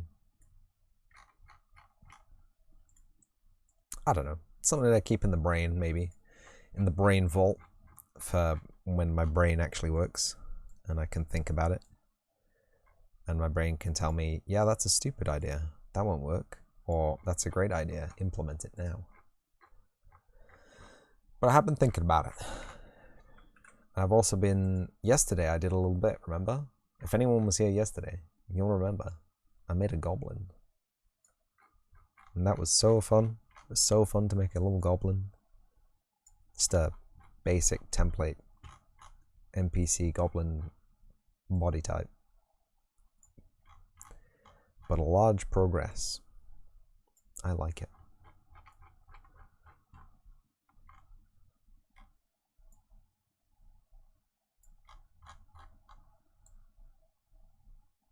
I'm quite happy with the ears. Like it took a few minutes of convincing myself that the ears were cool enough, but yeah, the ears are pretty cool.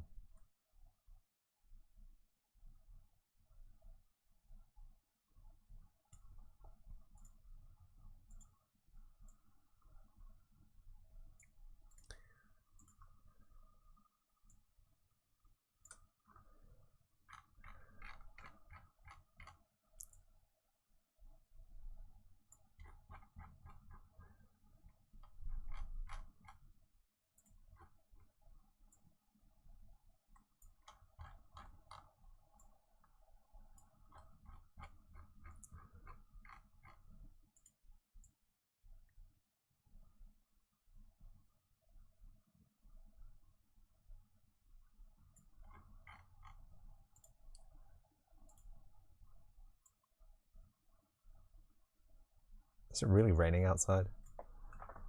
Wow.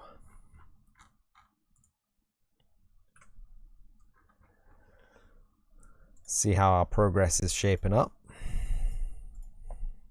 H key to hide a mesh, if you didn't know that. Or an actor really, but we got some twisties. Otherwise, coming together pretty nice. Oh, hello. We've got a little escaper. Bring that back into line. Nothing crazy going on elsewhere. Oh, there's a little bit of craziness going on here.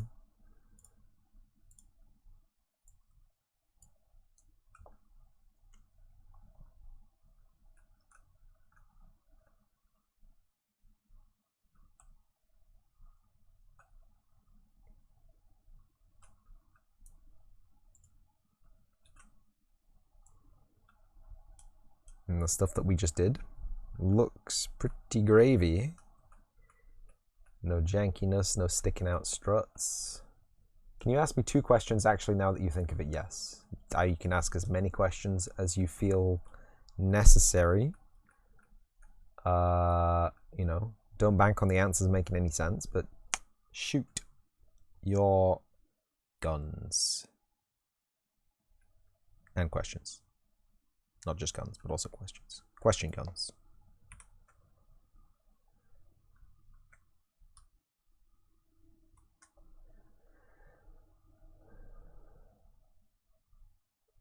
First question, can you pronounce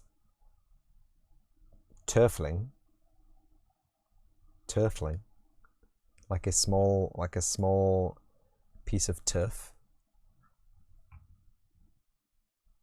Like you don't know what it is. I think I know what it is, but I think it's spelled differently in my location. Turfling? Where'd you get the R from? Tur? Tur?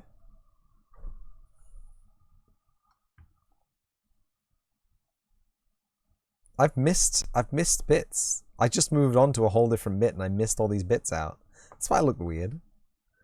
What was I? What? Who distracted me? Turfling.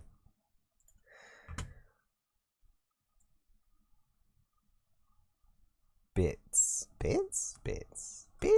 What'd you call these? Rungs? I'm not au fait with spider architectural terms, I'm afraid. Bits. 21 bits. Oh my goodness. Thank you so much for the 21 bits. It's alright. You need to know so the name doesn't fly with the English speakers. You just trying to throw people curveballs? Do you mean this? Do you mean that? Maybe? Are you trying to do some anti-copyright wording? I'm pretty sure that's copyright free. I'm pretty sure both D&D and Pathfinder use that word. If you're not using that word, it's fine. I'm just grasping at straws now. That's exactly what you do. I'm pretty sure there's no copyright associated with that word. You can maybe look it up on the Intellectual Properties Associates website. But I'm almost 100% sure everybody uses that word. Spooterwebage. That's right. Les Arangies. Turfling. The tur is from the German Teufel, which means devil. Oh, yeah. It's probably, yeah, it's exactly the same word then, yeah. Yeah.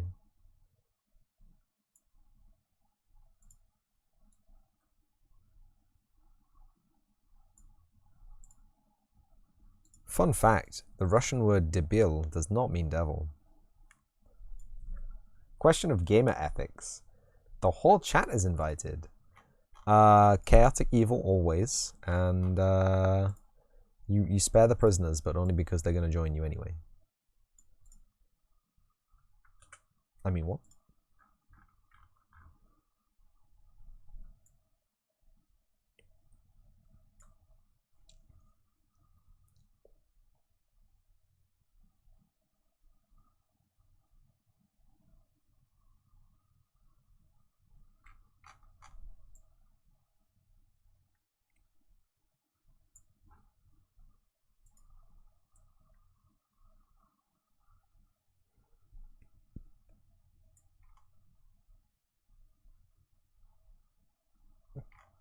I don't think that was the question. I think he's writing the question now. I was just, I was providing, if you start a co-op game with 3 other players and one of them decided to just play it alone, should this person be reinvited or should he be replaced? Look, alright Dev, your server wasn't working okay. I can't play on your Minecraft server if your Minecraft server doesn't work. This isn't, you can't pull this kind of stunt, alright? It's fine to let them play again in your thing. I mean, if they're being a dick about it, maybe, but it's totally fine to let them back in. So if we have people who miss their their slot. We just write it out that they could make it. They slept in camp or something. They became cripplingly ill.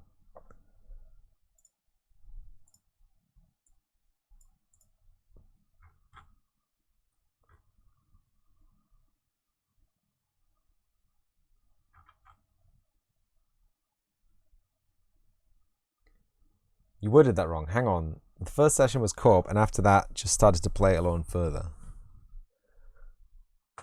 Well, how would they be allowed to be let back in if they'd progressed through the campaign?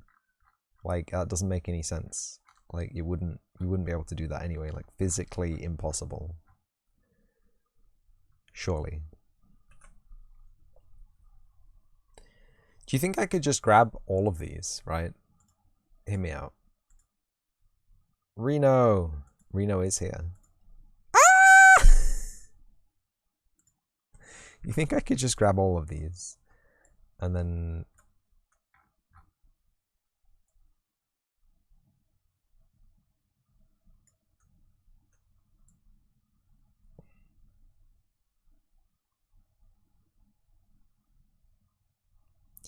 man, that was so quick. Why didn't I just do that the last 6 times I had to do this? Where does this end? Here. And then here, and here. Okay.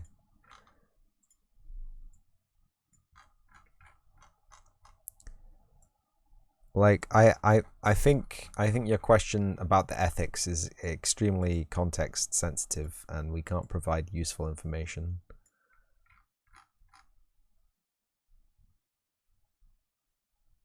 Why am I even doing this?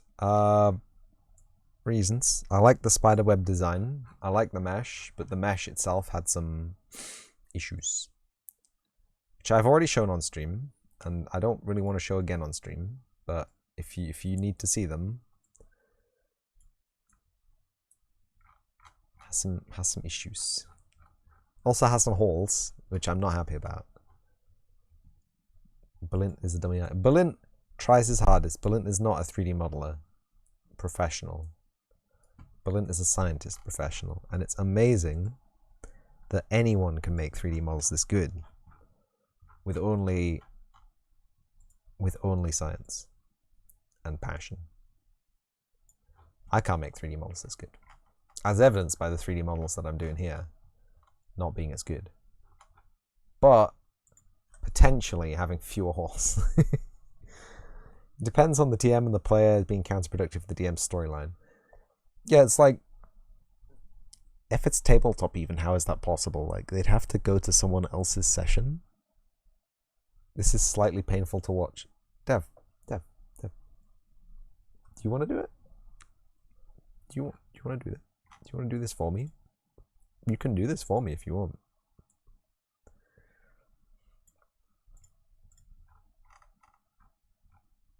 You can 100% do this for me if you want to do this for me. I will not complain. I will complain a little bit.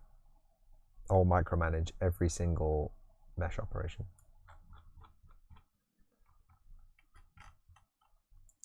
I'll tell you what's painful to watch. Me playing Pathfinder Kingmaker. Ooh! It's spicy. I'm just so bad at it. You could have asked, hey Dev, I have this model, it has problem X, can you maybe fix that? Okay, Devro, I have a model which has got 58 million vertices in like a 1 square inch location. I need them all to merge to a single point on the front and the back, and then all of the other struts be like a rhomboid. You see, it's a big ask. I can't just come to your doorstep and be like, hey Devro, it's a really simple thing, but because it's 1, not a really simple thing, and 2, what have I done? Where am I doing? Does this even connect here? We got an extra thing. We've got an extra thing.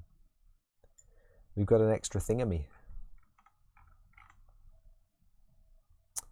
So this goes there, and this goes all the way down there. So we've got one for there. That's interesting. We've got one for there. And we got one for... send you the model and you'll have a look. Brilliant. Is it okay if I send him the spiderweb model so he can have a look at it?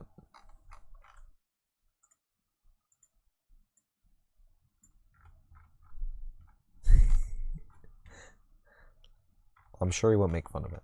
I'm sure he'll be very respectful.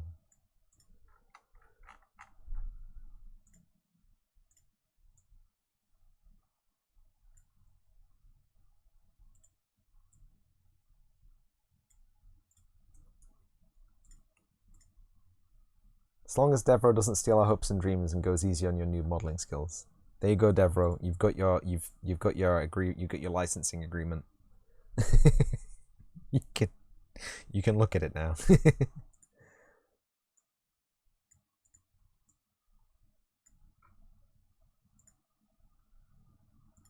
But yeah, if you thought Balint was a noob 3D modeler, look at me. What am I even doing right now? You will conquer the spiderweb market with that. Yes.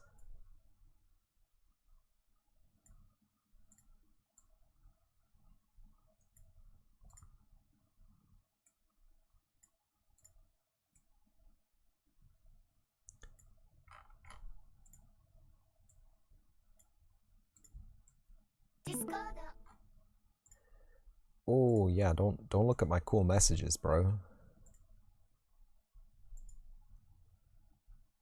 No. Balint, are you seriously streaming every day this week? That's insane. 3D.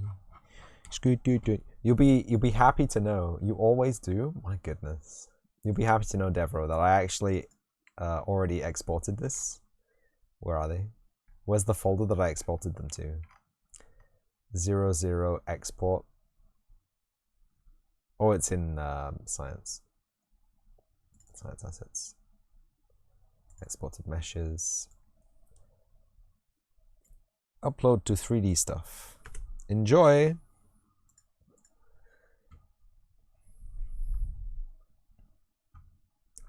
The spiderweb mesh.fbx.exe, definitely not a virus.exe, is in your Discord in the 3D stuff zone. It's not an exe as well. I'm just kidding. I'm just kidding. It's a funny joke from the 90s. Can't remember when it wasn't 7 days a week. Oh my goodness. I couldn't. Any day that I have work, like even when I want to stream, I get home and I'm like, my goodness. It's so tiring having a job. You can't imagine how tiring it is to have a job. I'm sure you can. I'm sure you've had jobs. I'm sure you have a job right now.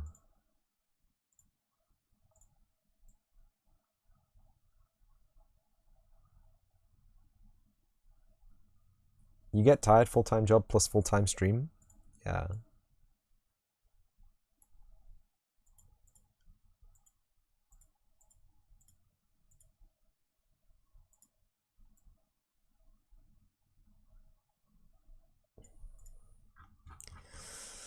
It's a lot of work.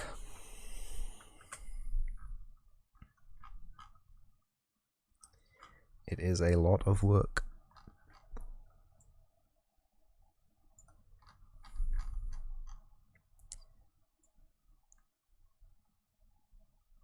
I've seen people do full-time job, full-time stream. Full-time job, full-time stream. I don't think I can.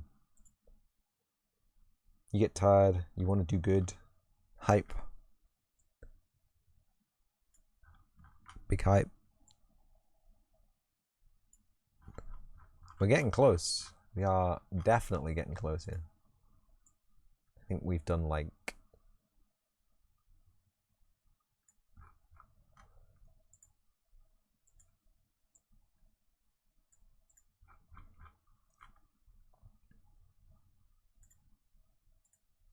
I think we've done the half, right?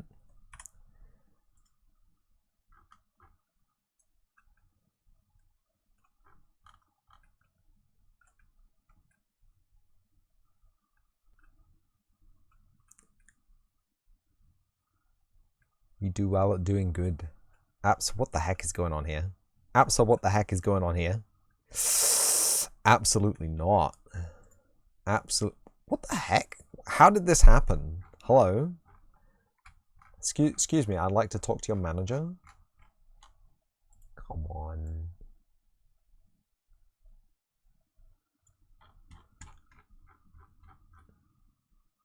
And this doesn't attach to anything, so hold on. I'm gonna move this one up as well. Because it's got a really unnatural look to it. That's better.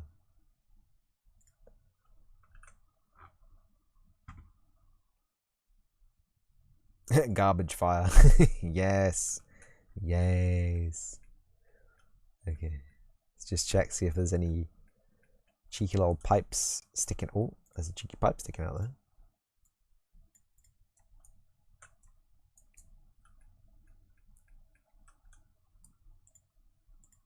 There's a cheeky pipe sticking out there. And there's this, which is kind of in the wrong location.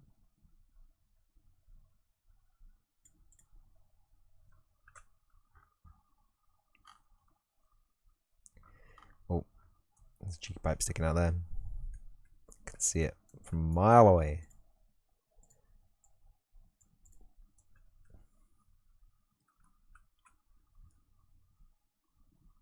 I feel like this could have been geometry script or a blueprint with a bunch of splinies in it.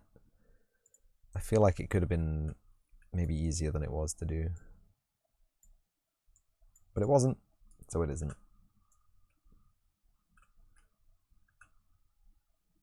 Oh, it's not only the center of the nets, you see every intersection has issues. Thank you, Deborah. Thank you for... Yeah, I'm not doing work if there's no work to do, buddy. I'm not... Genuinely a large portion of work. Look, I'm halfway done with this and it's only taken 4 hours and 40 minutes. Don't focus on it, it's fun. It's a one-time thing. It's a one-time thing. Your expectation is if you start now or I continue, we should be done at the same time. Next time, just ask if you can help out. No way! Hello JCrew3D, welcome back to the... I'm doing fake 3D. It looks like I'm doing real 3D, but I'm actually just pretending. Everyone go say hi to JCrew3D, they're a fantastic 3D model. An actual 3D artist. Unlike some people in the chat here. That's me, by the way, not anyone else.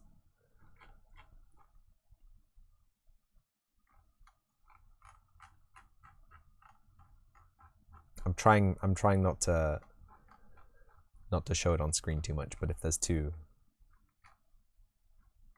I think the rule of thumb is if you can see every detail of the model in the wireframe mode, there's too much wireframe.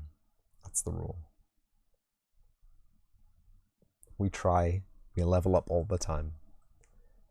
We try to level up all the time.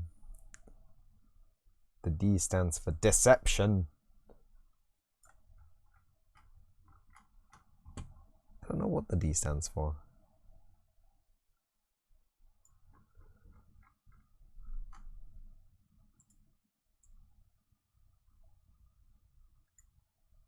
JCrew3D is the actual 3D artist. Finally, we got one around here. JCrew3D is a 3D artist. I guess the 3D artist is also correct because they are extremely talented. Very much extreme skill. What have I done here? Does anyone else here like splines?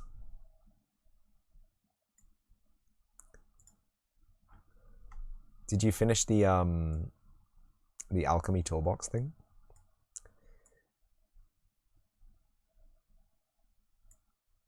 Maybe it can be like a little wibbly wobbly. Maybe we can add like a bone to that and it can flap around in the breeze. Maybe the whole thing can flap around.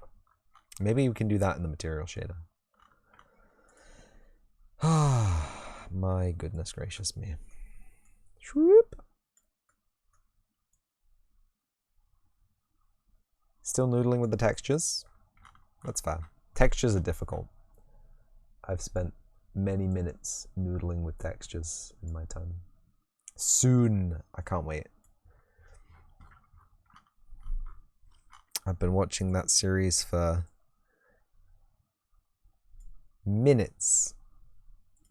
Maybe even hours. If we're gentle with the description of hours. Give me the handle. Give me... But yeah, we're just... I'm doing fake 3D because this mesh, I deemed it... I tried already to do some fancy automatic remeshing, and the engine was fighting me, and the mesh was fighting me, so I decided that maybe it was a better idea to just make the mesh again from scratch. Because I didn't make the original mesh. I really wanted to kind of preserve its shape, if you know what I mean. So I'm tracing it with a bunch of spline tools, which aren't real meshes. I mean, they are, but I mean, they're a lower class of mesh, let's be real. A very high poly tube.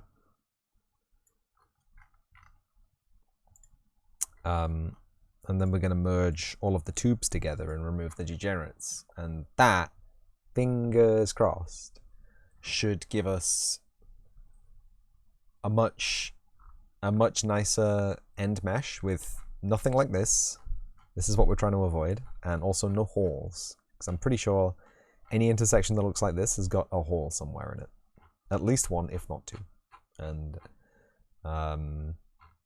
I don't want open geometry that's this shape.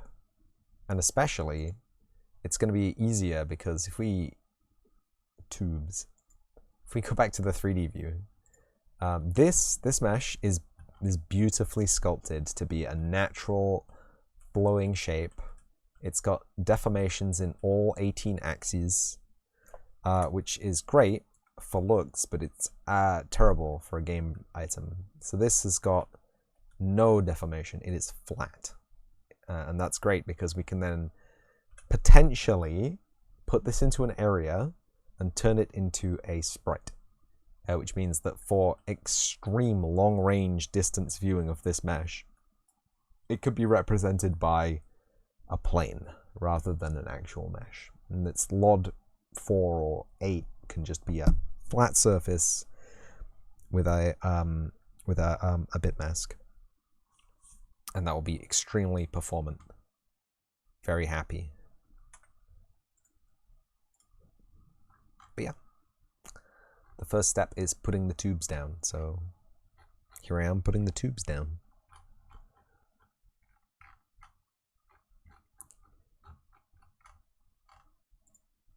No. No. Yes.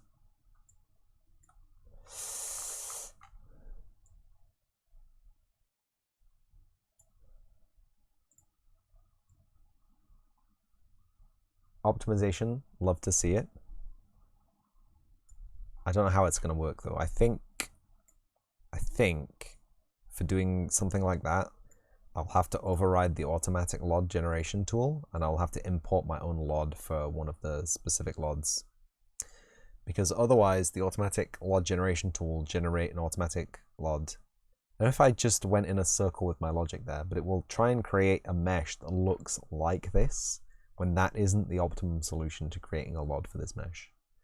Which is a shame, but it's a computer, okay? Without having an intelligent AI or brain behind it, it really doesn't know what's going on. Which is cool. You just have to give it the helping hand sometimes. And tell it. A plane! A plane is what I wanted.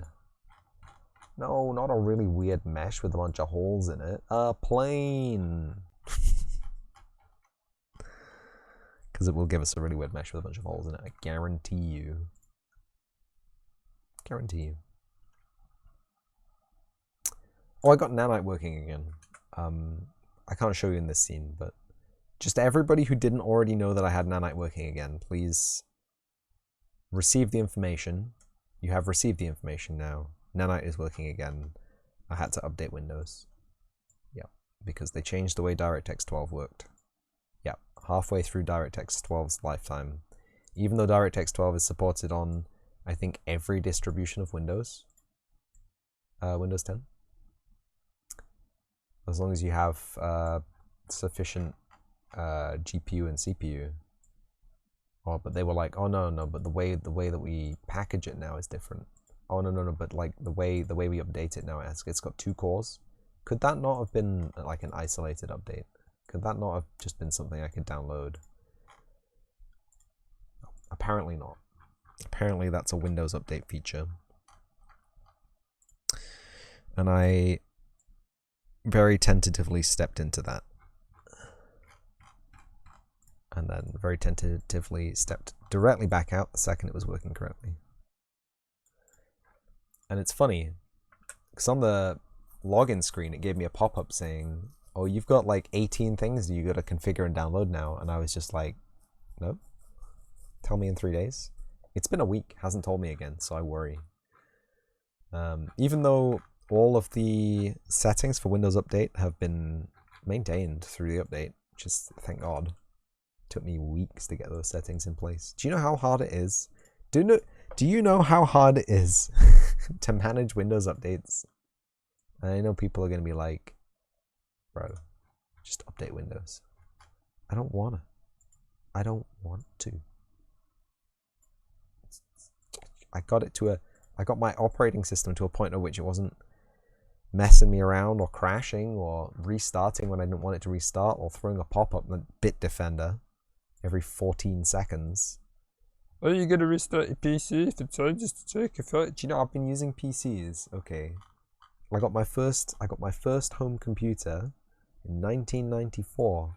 Do you think I don't know what's going on when I press a button and I do a thing? Just have a little bit of... Anyway, point is, Windows Update sucks. It's the worst experience on the planet. And that's what you always push remind me later all the time. You haven't updated your laptop in 8 years. Don't download Unreal 5 then. You'll be forced at gunpoint to update. I mean, everything will work in a packaged build, right? It's not like the technology behind it stops working if you don't have the requisite DirectX. You just won't be able to see it working. You'll be left in a world full of proxy meshes, which is horrible. I gotta say, the worst experience of my entire life.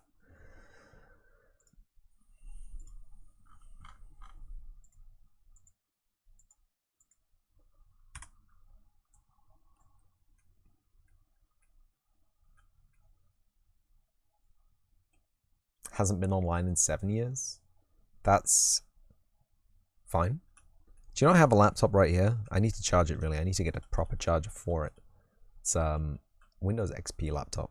And I hope to use it to install Music 2002.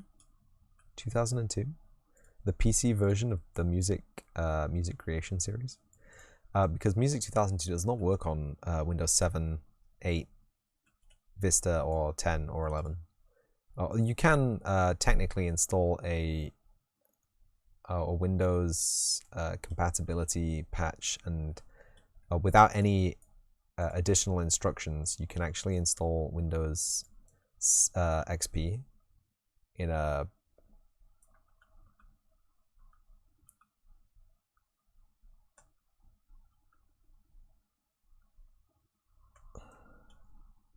a virtual machine on Windows 7, 8, and 10 without owning a copy of Windows XP, because the Windows XP source code is contained in the compatibility mode module. Fun knowledge, by the way. You can't extract it directly. Oh my goodness, I broke everything by doing that, didn't I? I'm so sorry. I'm so sorry, everything. I've broken you. But it will let you use those files to create a virtual machine of Windows XP on your machine without any XP disk. XP was one of my favorites. Like, it didn't ask you for a lot, and a lot of things ran for all of its service life, and they never revoked your access to MS Paint. Like, why would they think that's a cool thing to do? Nobody uses Paint. Nobody uses MS Paint, bro.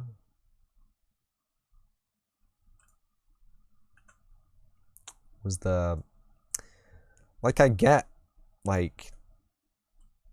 some things, and apparently the Windows Store version of MS Paint is fine. But the Windows Store version of the snipping tool is not fine.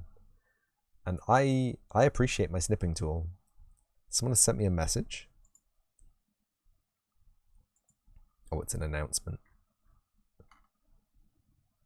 Bloodborne PSX is launching the 1st of the 31st, 2022. I didn't know there were 31 months in a year, but great.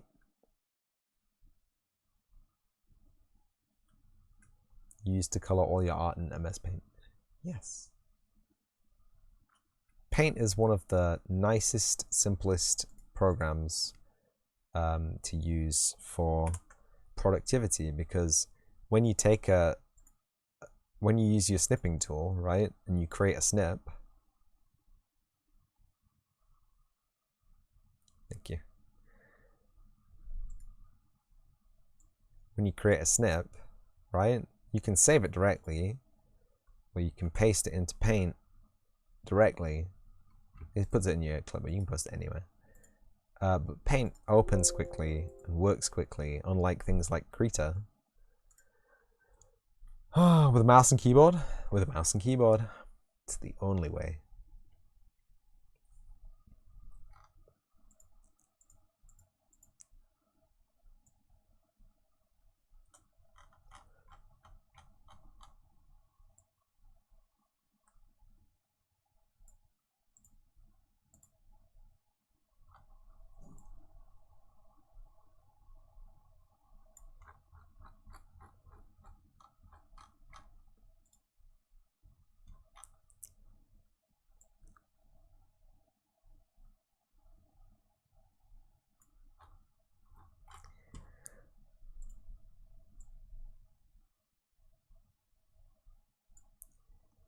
The only thing Paint needs is layers.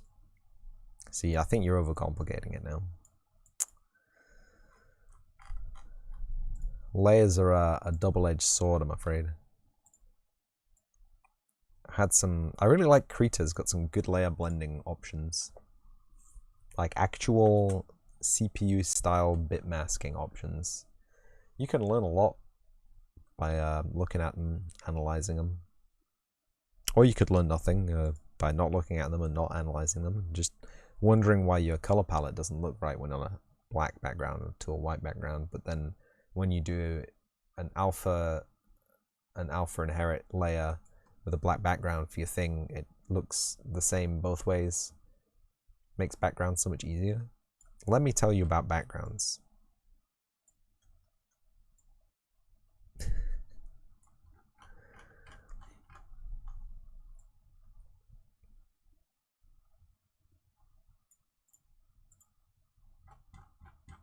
Is this gonna spoil a bunch of geometry when I move this? Oh god, it is.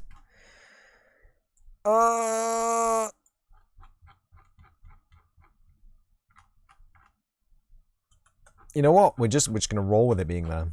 That's where it is. Congratulations.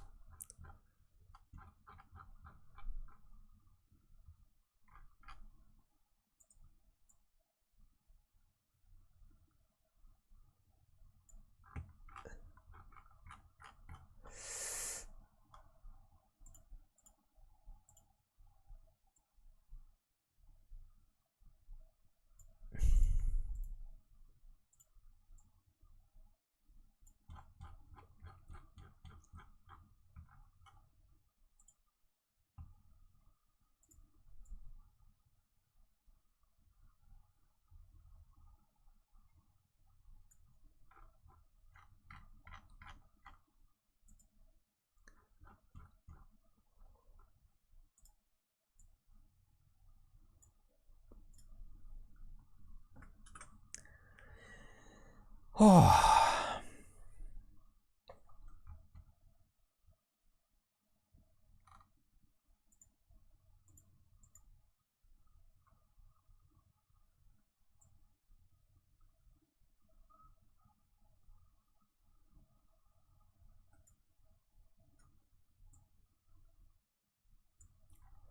Noise.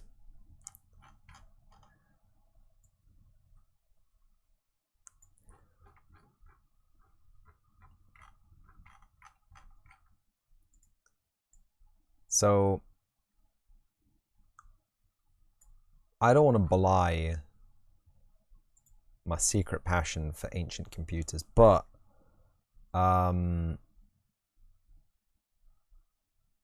there's a thing in a shop near me, and I'm real curious about it. It's a mini. You wish real spider webs were colorful like this. I mean, you should ask them, like, maybe they want them this color, but they don't have access to like cool pigments. Next spider you see, ask him, would you like candy apple red spiderweb?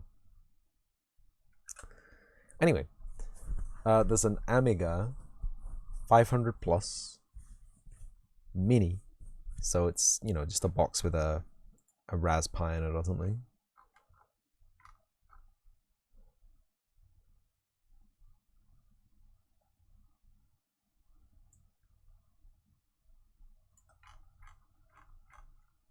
And like, it doesn't have a functioning keyboard, and that really puts me off. Like, it's just a tiny box. You gotta supply your own keyboard, and I have keyboards. It's, you know, a non-issue, but it would be nice if it wasn't mini and if it was actually full size and was actually just like a regular Amiga 500. Does anyone here remember the Amiga? The Amiga PC, the home computing unit that was the Amiga. Does anyone remember using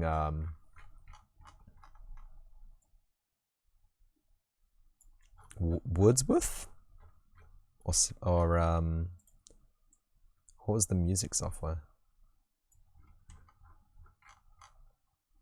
Was it Wordsworth? I don't think it was Wordsworth, was it?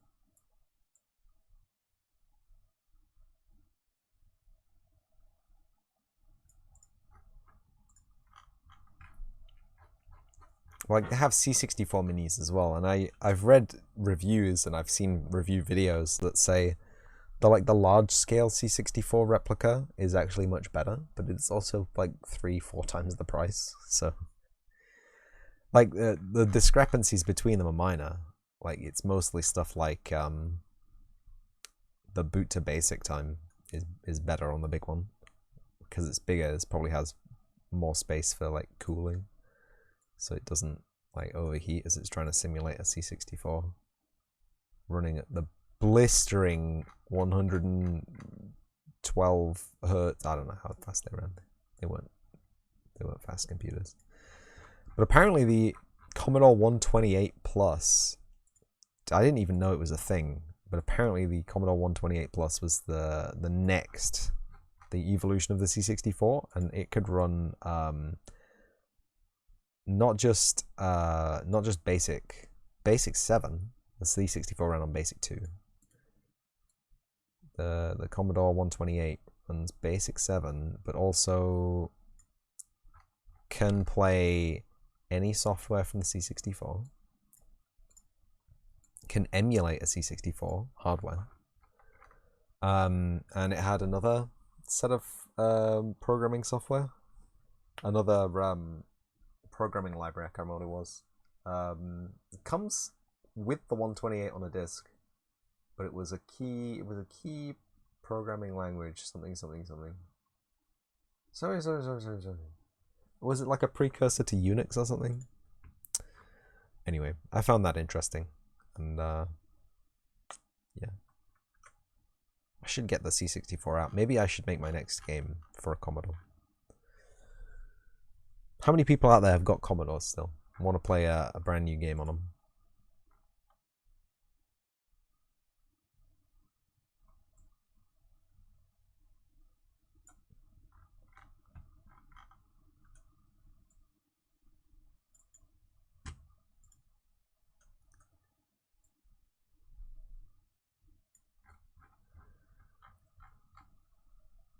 I know, well, I'm assuming at least one person does. Proton FIG. Cool streamer.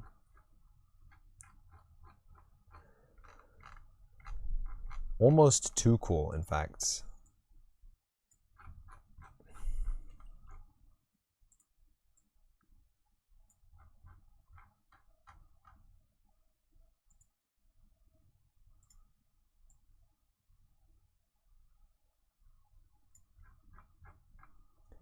You don't have one, but you bet it would be a fun game. It would be a nightmare to make, I can tell you that for starts. It would be an absolute nightmare to make. I have not touched a Commodore or BASIC since like 1999. And even then, it was like copying the example code out of the book. It wasn't like writing my own code. And I went to a website which has got like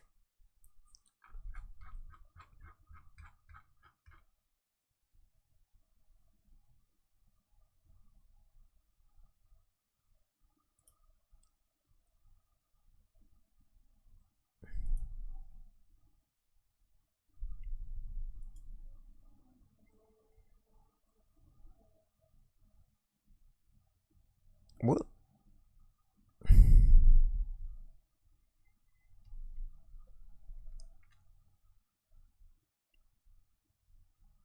And yeah, basic is it's close to assembly, and assembly doesn't allow for, or I didn't see any real kind of easy function for repeatable code segments like loops, stored variables. I'm sure you can do them.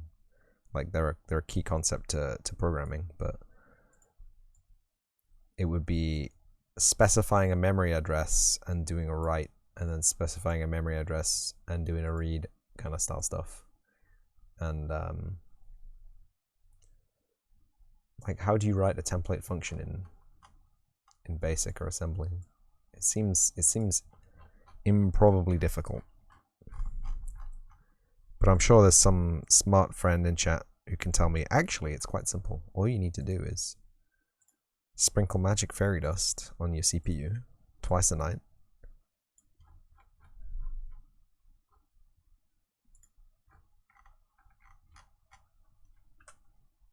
Also, if no one here has checked out Bloodborne PSX,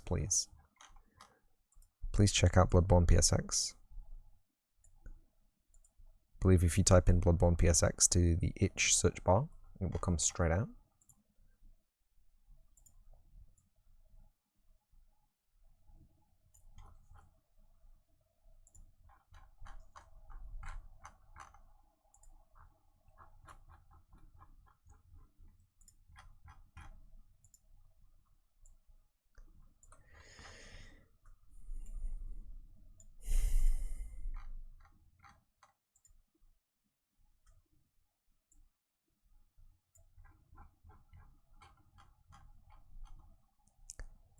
I've just realized, everybody stop what you're doing right now. I've just realized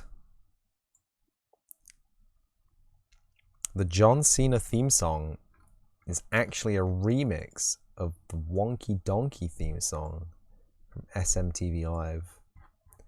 Mind blown. Mind utterly destroyed.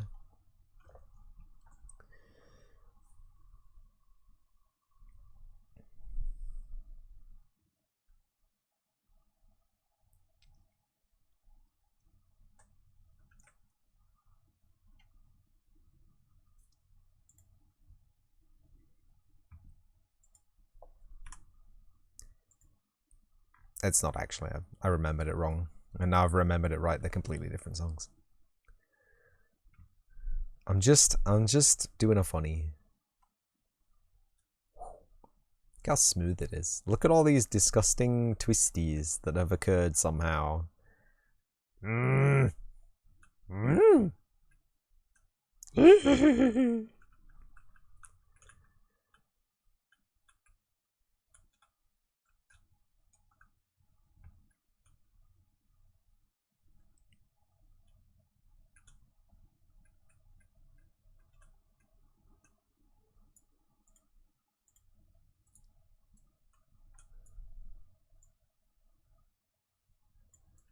Oh, that's a difficult one because it joins in at a weirdo angle.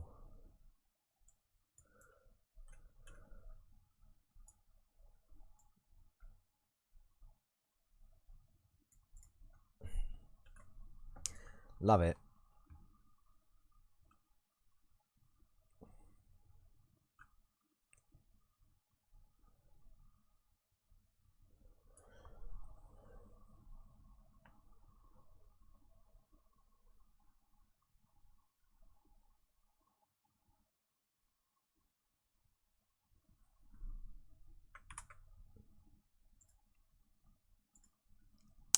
We are definitely getting there though. There's only 1, 2, 3, 4, 5, 6, 7, 8, 9, 10, 11, 12, 13, 14, 15, 16, 17, 18, 19, 20, 21, 22, 23, 24, 25, 26, 27, 28, 29, 30, 31, 32, 33, 34, 35, 36, 37, 38, 39, 40, 41, 42, 43, 44, 45, 46, 47, 48, 49, 50, 51, 52, 53, 54, 55, 56, 57, 58, 59, 60, 61, 62, 63, 64, 65, 66, 67, 68, 69. Mesh is left to put into the mesh.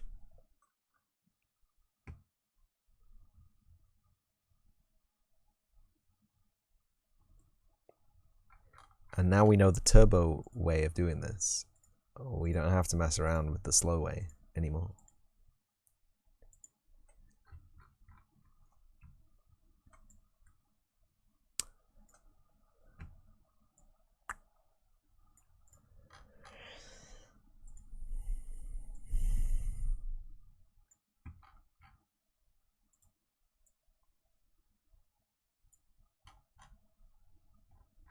Yeah, nearly finished.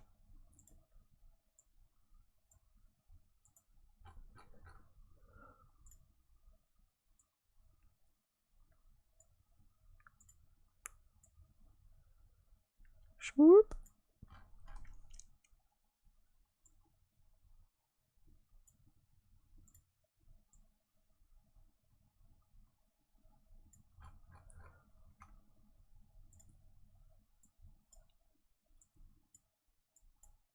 I wish I could just grab and move them in the same motion.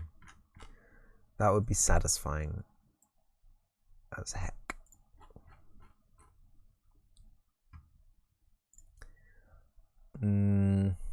It's in close enough the position that I want it to be in. It's fine.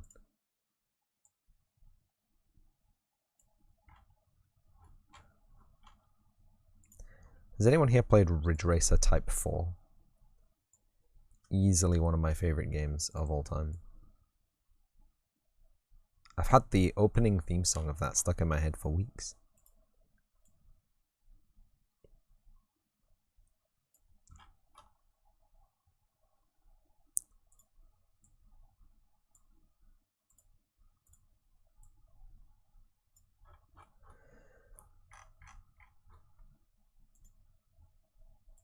It's got a very memorable OP. And it's it very much does smell like the 90s. Came out in the 90s, should smell like the 90s really.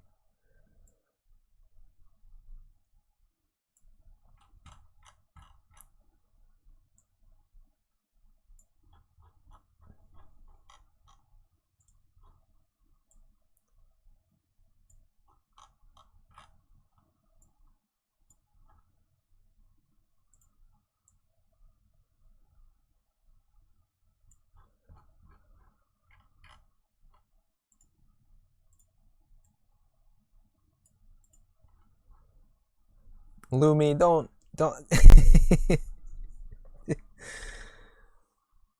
Wait, what game? Ridge Racer. I've also had the Ridge Racer 1 theme song The whole album stuck in my head since I heard it the first time.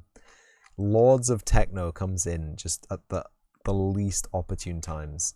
I'm talking to someone, they're talking about something really important, something serious, and then it's just like this fucking 1994 hardstyle gabba song just pops into my brain like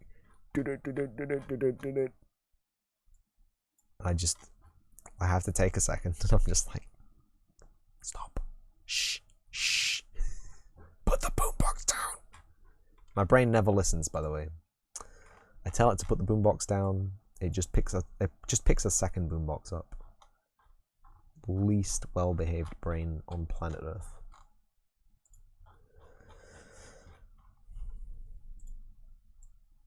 Welcome back, Lumi, anyway. Ridge Racer Type 4, sorry. I realized I didn't actually answer the question there. Oh. How am I selecting those? Marky. Oh, they take up the full square? Interesting.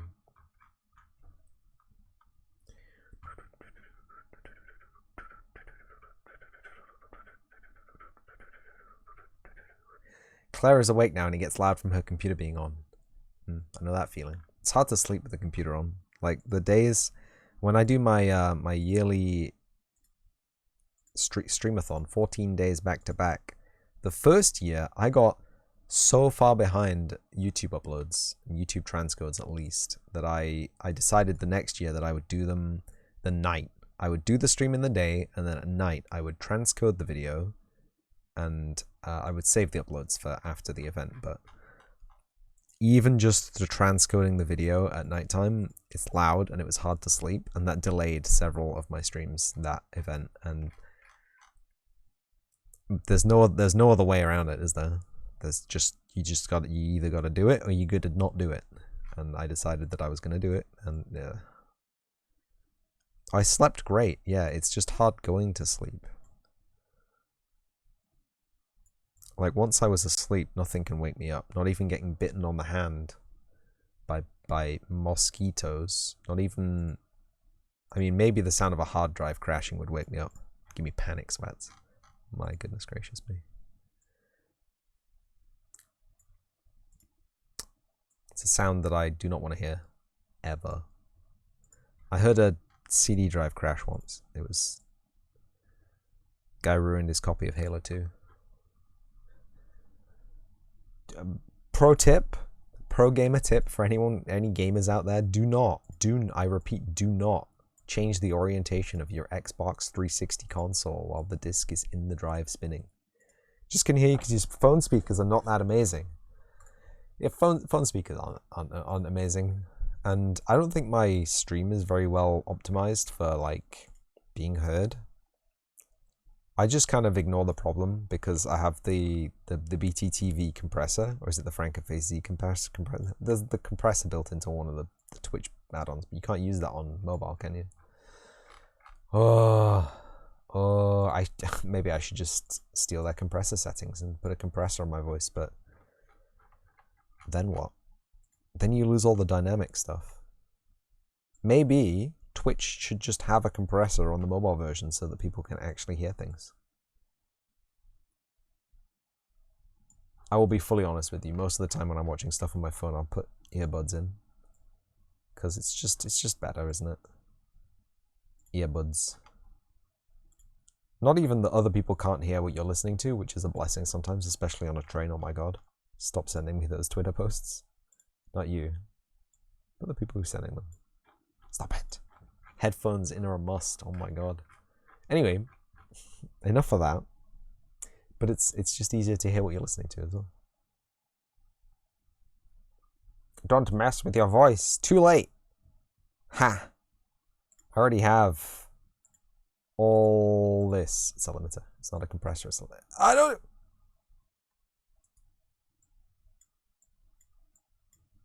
I can't grab it. But there's two equalizers. You can see my beautiful voice being smoothed out by two equalizers. But a compressor, it's not that I don't like compression. It has its place in the sound mix. It's a useful and valid tool. I just don't know how to use it. I've looked at videos on how to use compressors, and I don't understand it. I don't understand it, and I don't know what kind of compressor I need. I mean, I've got the idea, I've got the inkling of the kind of compressor that I'd like to have. One that makes quiet things louder and one that makes loud things quieter. Brings everything into a kind of an audio mix stabilization, but all the compressors that I see just are for crossband, non-temporal effect. So like, they'll make everything consistently louder, so quiet things are still relatively quiet compared to the loud things, just the loud things are extra loud. That's not what I wanted. Anyway, enough about me complaining about my compressors. I was thinking about having like a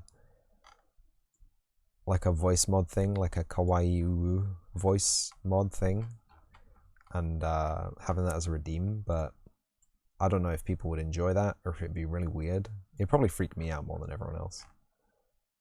It's probably not a safe thing to do, is it? I mean, more people would redeem channel points maybe, but I don't know how I'd feel about that.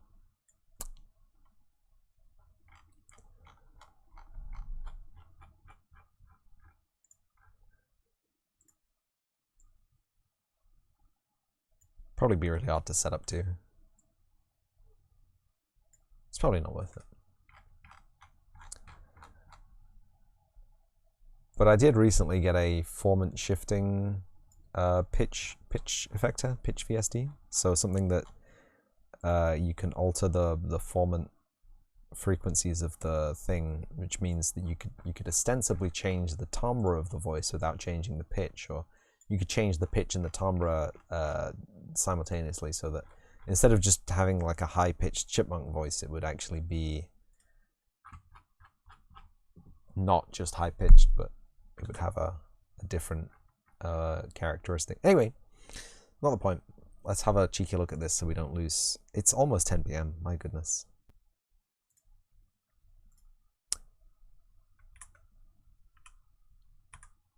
It's almost 10 p.m. It's got do-da-do-da-da-da. It's looking good though.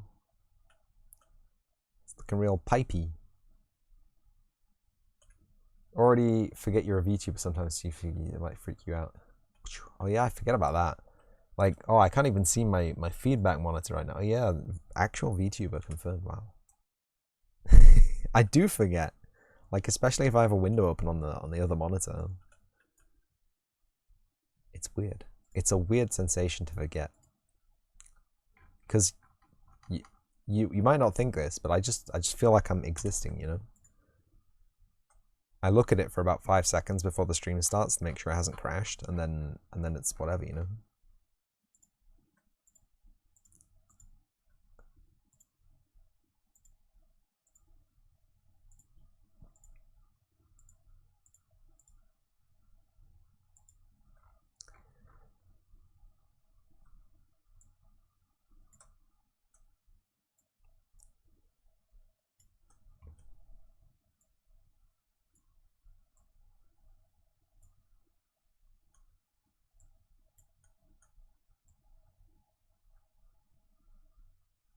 Right.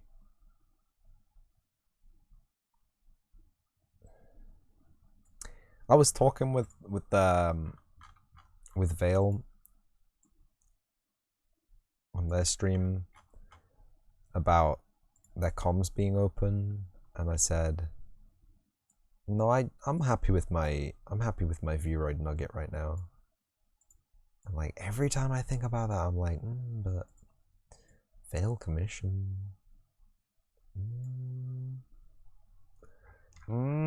It's an unwise choice financially, but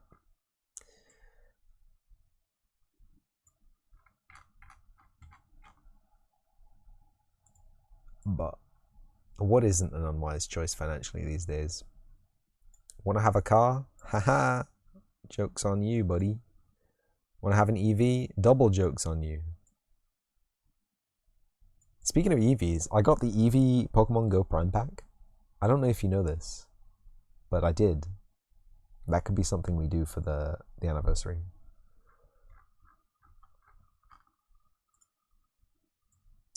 And I know Bullet likes to triple confirm that I don't open Pokemon cards on stream. Yeah, I don't open Pokemon cards on stream. I don't have 5 premium boxes just over there staring at me every day. No. That's a lie. I just don't do it regularly because it's not a card game I really play. So I only really buy the stupid collectible stuff, not the standard, like Magic the Gathering. I buy booster packs, right? I don't really buy booster packs for Pokemon. The only time I buy booster packs is if they have those spend so many pounds on booster packs and you get a free stupid large card. And I absolutely unlocked the free stupid large card, thank you. It was a Decidueye.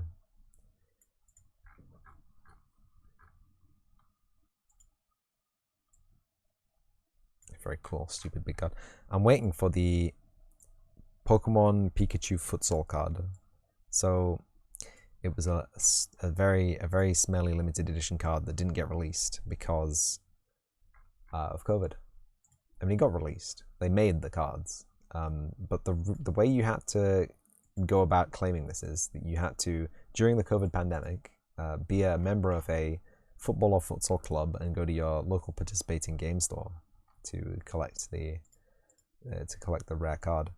And okay, I'm not a child. I'm not part of a futsal team, and it was 2019, so no one was allowed to go into the shop because the shop was closed because it's a game shop, and video games, believe it or not, unfortunately, are not a life necessity. Okay, you will not die if you can't play a video game. You might be stressed out. You might be a little bit more stressed out than usual, but you know, it's not food, okay? And I know people are like, well, entertainment is a life necessity. Internet's a life necessity. You have some Pokemon cards from the 90s. They're the extra rare ones, Reno. Keep them safe. Keep them secret. Keep them in little plastic jewel cases. Get them graded by the PSA, or whoever does card grading these days.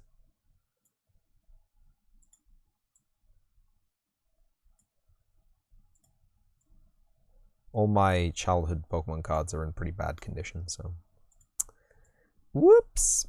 I think the only one that I managed to keep like unscuffed, I have a couple of sealed Ancient Mews somewhere, but they're not even rare. There were so many that they made.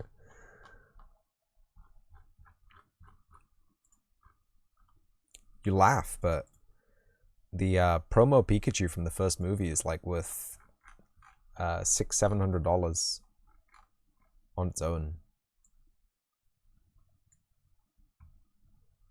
And I'm pretty sure everyone got one of those. Like no one my age didn't not get one of those. Even people who didn't like Pokemon. The Dragonite as well is quite rare. Or expensive. It's about half the price of the Pikachu, but still. You hope they're still in good shape. They're in binder, slips in a box. That's not the worst way you could have stored Pokemon cards. That's probably pretty good, actually. Binder cards in a box. I didn't have any money for binders, and I guess no one my age really knew what they were doing with Pokemon cards or how expensive or rare they would become. But like by the time we knew about binders and folders and sleeves and stuff, we had moved on, and we weren't collecting or playing Pokemon anymore. And a large number of us had misplaced cards, put cards in a box, stashed them somewhere. It happens, and they're around somewhere. I've seen them recently in the last 5 or 10 years. Can't remember where they are, but I'll dig them out, and maybe you can do a show and tell episode or something.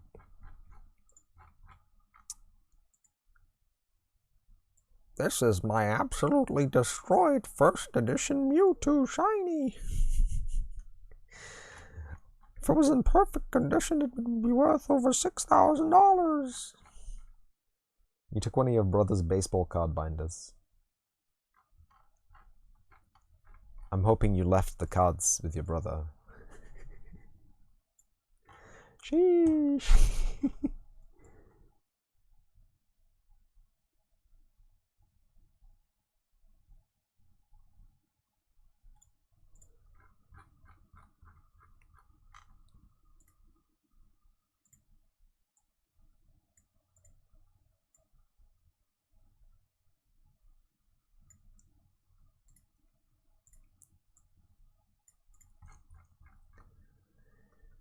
It was never, yeah. Just imagine stealing some really rare baseball trading cards.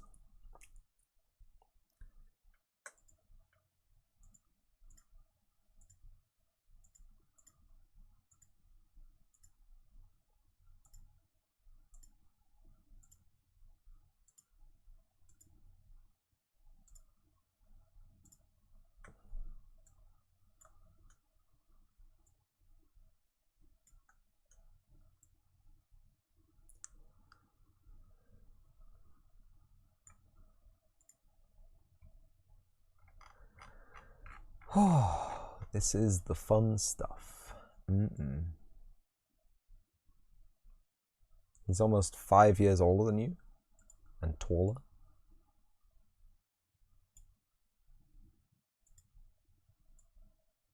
Wow.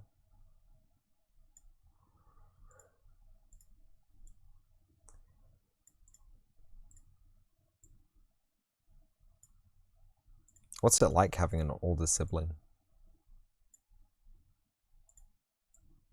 Like, I don't know.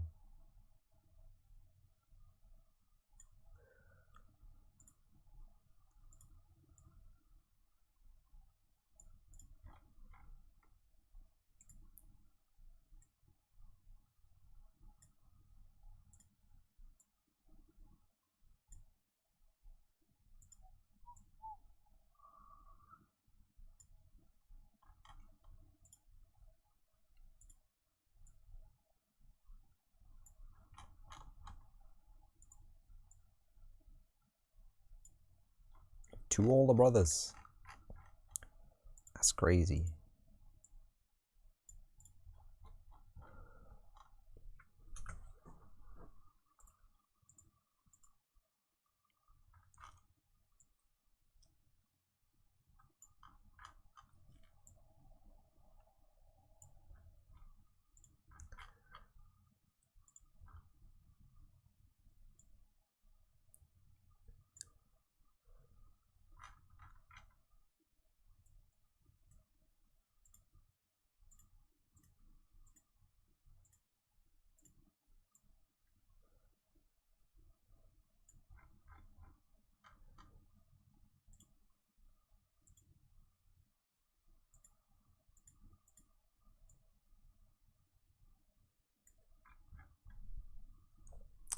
One was protected of you, the other one couldn't care less. Damn.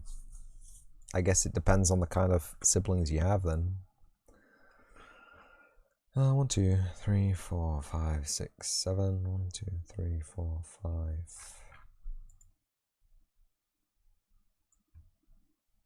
6.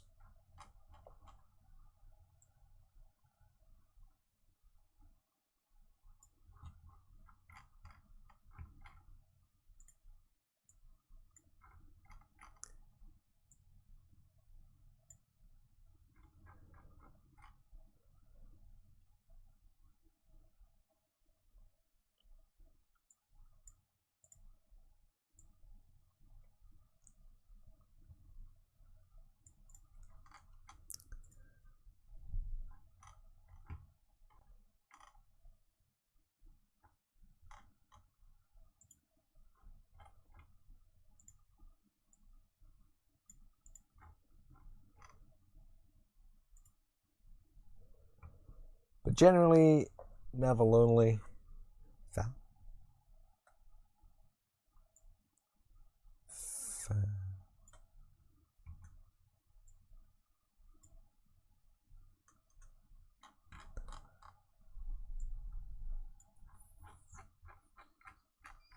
Cool. Good.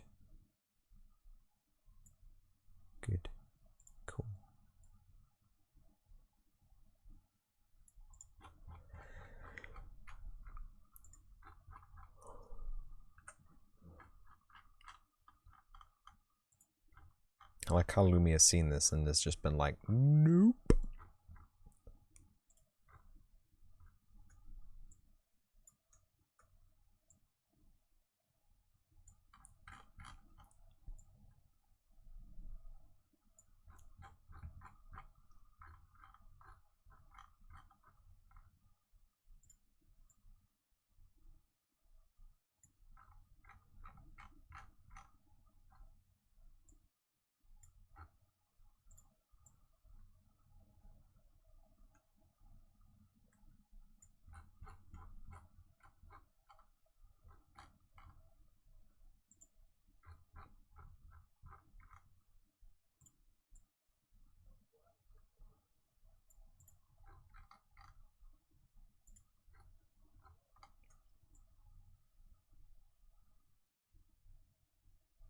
This is nice. Lovely, relaxed stream. Do you know when the stream is gonna stop being lovely and relaxed? The stream's gonna stop being lovely and relaxed the second I put the last one of these spline meshes down and I have to go convert it into a composite mesh with all of the spline meshes represented as triangles and vertices inside one consistent mesh body. And that, my friends, that's when I'm gonna get angry. I'm gonna turn green, and I'm probably gonna end the stream shorter than I should have done. Actually, it's already 10 PM. What am I talking about? I've already streamed like hours longer than I thought I was going to. Oops. I'm sure you all love the content though.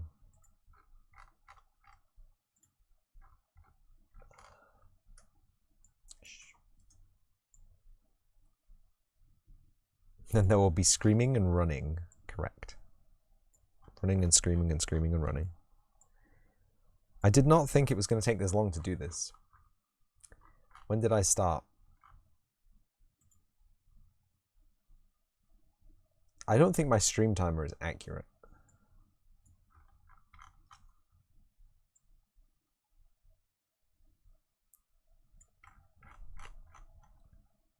I don't think we can trust the words of our stream timer today.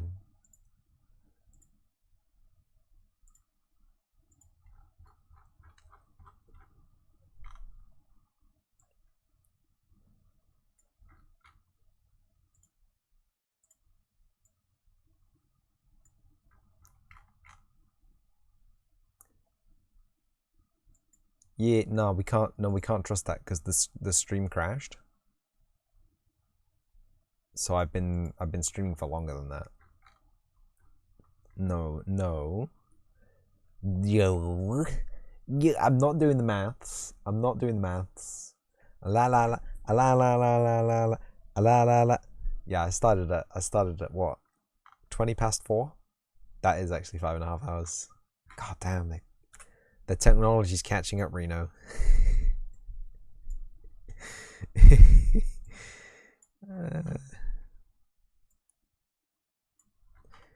Can't believe they actually tracked the fact that I crashed the stream and then the stream kept going. 8 hours? No. No. 5.5 hours. That is an actually accurate representation. Believe it or not.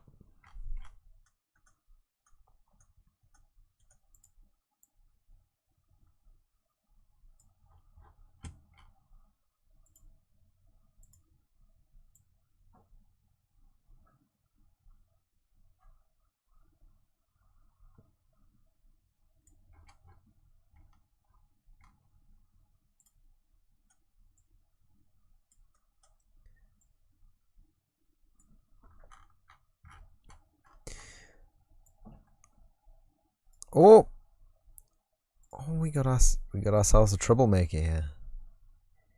Get your mesh in line. Has anyone here tried the Overwatch 2 beta yet? I'm getting hungry as well. Woo! I'm getting hungry. Has anyone here tried the Overwatch 2 beta? Can anyone confirm that it is exactly the same as Overwatch 1, except you have one less person on your team?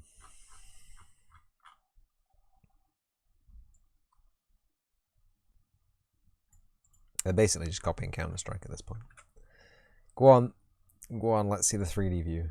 I should eat? I've got enough petrol in the tank, as they say. Don't worry about me eating. Hey now. It's not looking too bad. Again, the twisties existy, but we can work through those. Don't worry about that. We could just put a sphere over every single one of those twisties and just pretend it's dew. You ever think about that?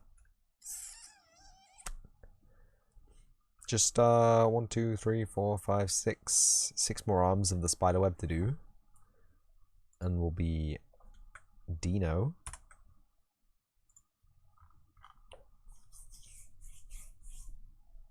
Yes. 1, 2, 3, 4. 4, 5, 6, 7. I think we can just take these from here. 4.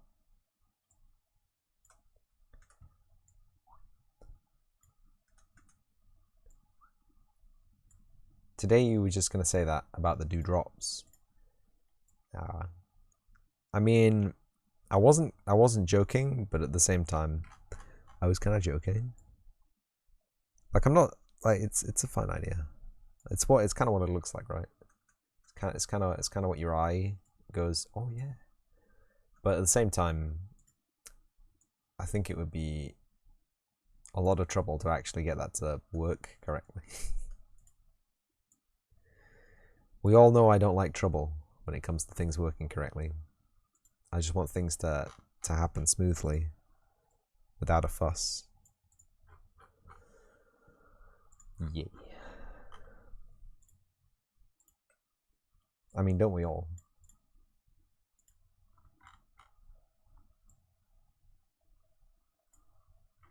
Just more work, that's right. And like, the game isn't about spiders, okay? The game is about ants, so...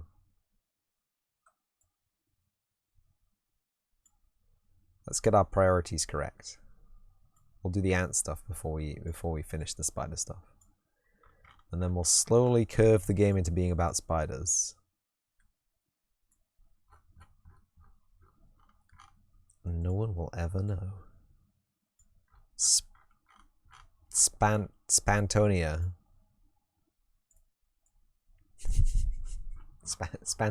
Spantonia. Spider ant. Ant Spidertonia. Sputonia. I'll stop. It's fine.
Spincer spider. Will he be eaten before or after his conquest?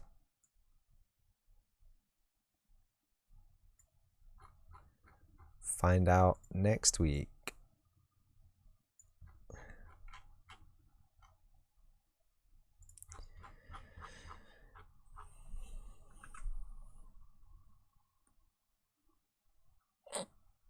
One, 2, 3, 4, 5. 1, 2, 3, 4, 5. 1, 2, 3, 5. 1, 3, 5. 1, 2, 3, 4, 5. Oh, we can just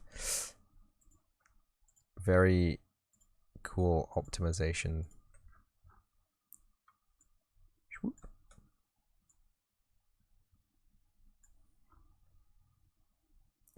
Could be a male Black Widow.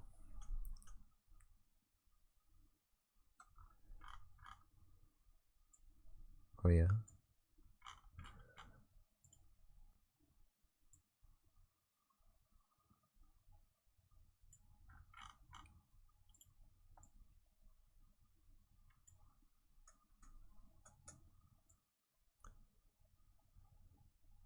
And we can just use the rotate tool for this. Who knew? Who knew and didn't tell me?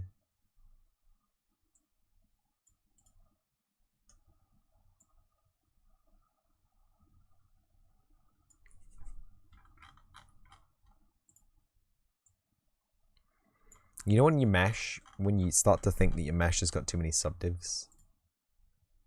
Hmm.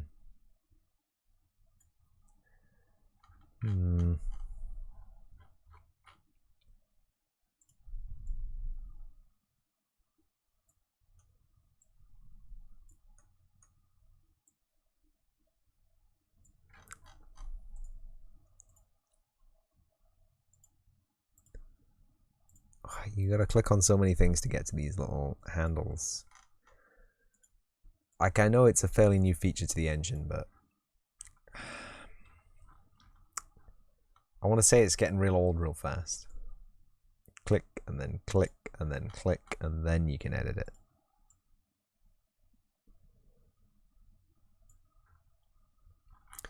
I think you can technically grab the mesh, the spline handle directly, but only if you're very lucky.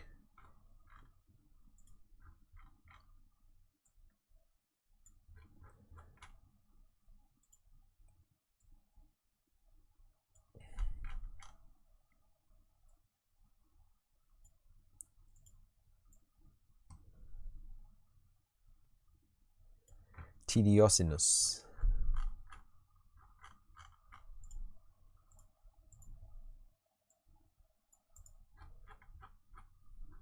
That's right, kids. 3D spine. 3D spline. Molestissimus sunt. I don't think the ancient Romans had a word for 3D splines. So, you know, it is what it is. Maybe they did. Maybe the ancient Romans were actually all game developers.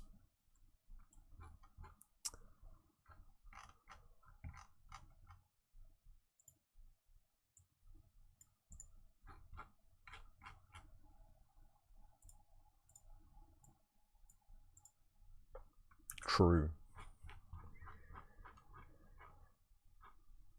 Yeah, we think like the conquest of Hannibal and like the Roman Empire was actual history, but it was actually not. It was just paraphernalia to spread hype for the release of medieval Rome, Total War Rome 0.5.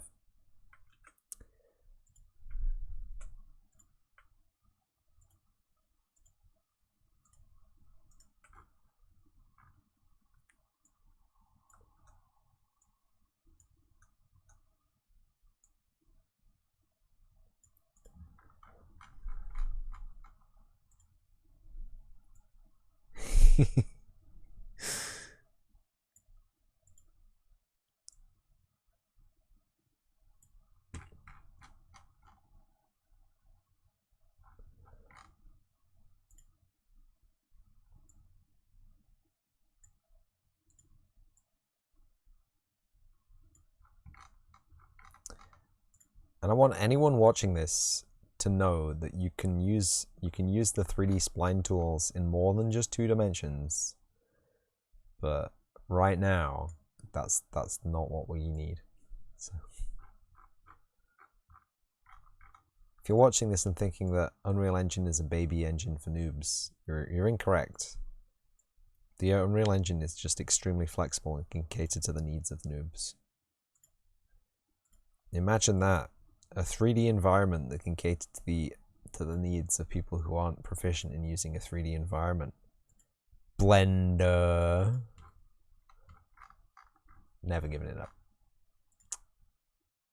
Blender, I know it's a simple thing to say, like it just needs to be easier to use, and that's a difficult thing to actually implement, but I think that there are some glaring, obvious things, like the lack of tooltips on things, maybe little handy pop-outs when you're doing a thing and it's not doing the thing.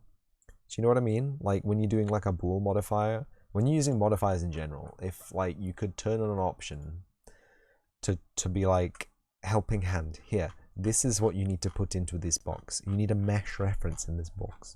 Or now you need a mesh reference in that box. Right, and now if you want to complete the transform, press enter. If you want to use it as a non-destructive transform, just leave it in the transform stack. And it's like, you know, it would be nice. Also, if the Blender Corporation could purchase the rights to Fusion 360 and just make that free and or open source, that would be fantastic. Autodesk don't need it.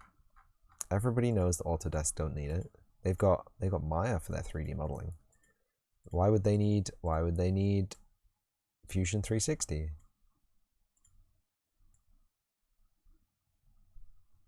It makes sense. It almost makes too much sense.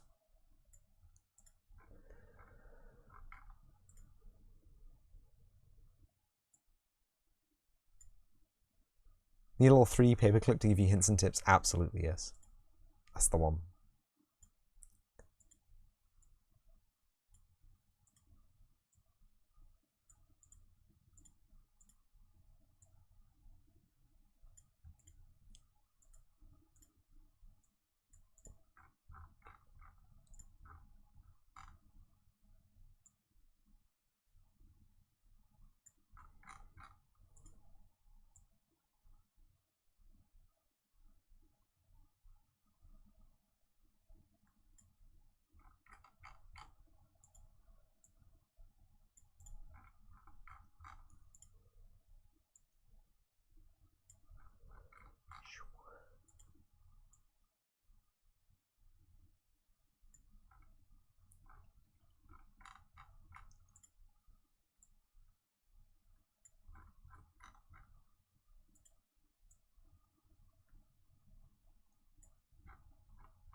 I need that little ticker that Sammy has. Sorry if I go quiet, I'm concentrating.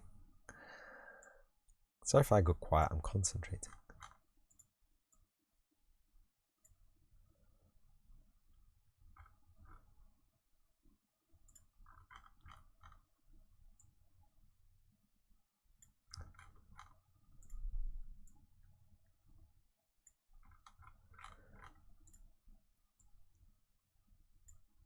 This is so fun.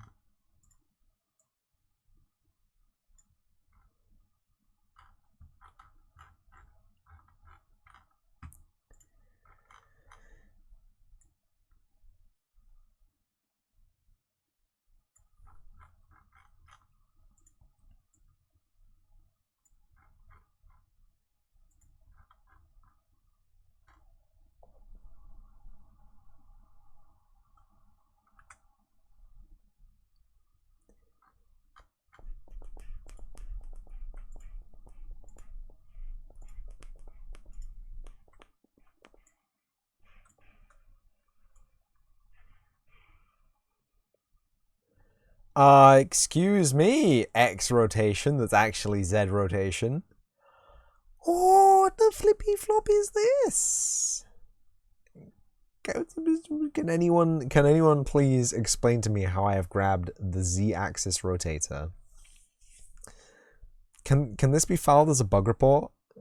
Can I get a clip? So this is the Z-axis rotator, right? That's rotating between 90 and minus 90. Oh my, indeed.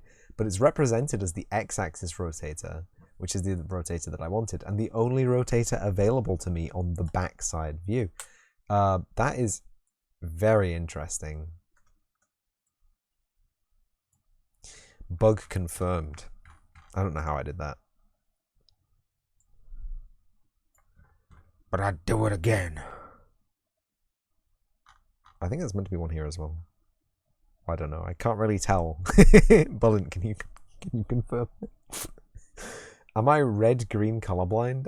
No. The engine seems to be, but I'm not. The engine's just like, oh, you want to grab X? You want to grab Z instead? No? You've grabbed Z, mate. But how? Z's not even visible from this view. Z isn't even visible in this view, okay? Like, it would be fine if I hadn't grabbed anything or rotated anything.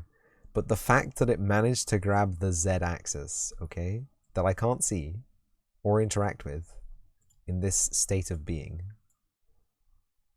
it's like you have expectations.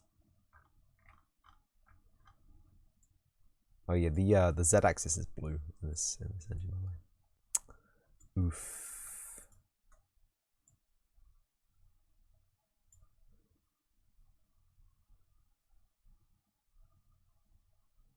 Almost like you have if you didn't know any better.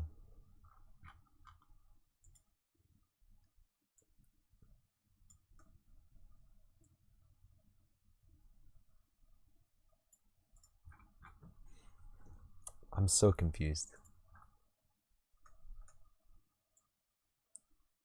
Are you scaring off my viewers again, Lumi? Is that what's going on? Is that what's oh no, what are you connected to? Okay. That's fine. We can edit that. That's You're dissing me. Oh, you expect me to like even be able to see things? Yeah, I can't see things. Like my eyes work fine, but I you know, they don't see.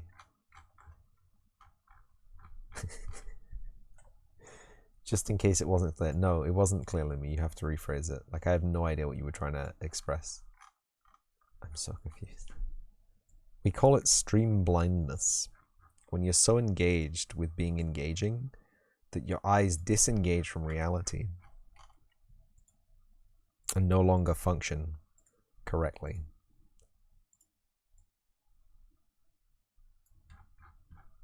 But that was nothing to do with me grabbing the Z-axis rotator, which isn't a gizmo available to me in a 2D view. That's like, it was literally impossible for me to do what I just did, okay? Literally impossible.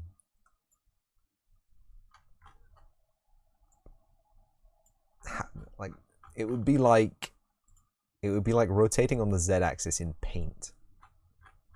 There isn't a Z-axis in Paint. And yet, carry on then. How are you doing anyway, Lumi? Have you eaten? It's quite late. What did you have for dinner? You didn't like do the dinner fanfare, so I'm assuming like you just didn't eat.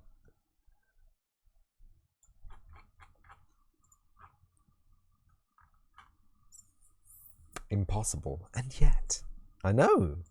I'm shocked. Shocked and ashamed.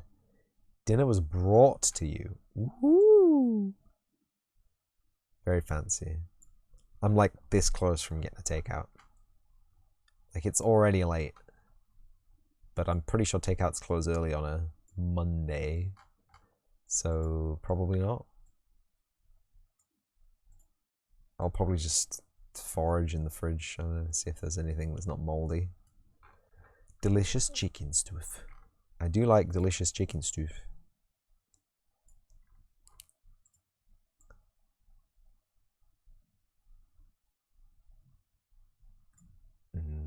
Dinosaur.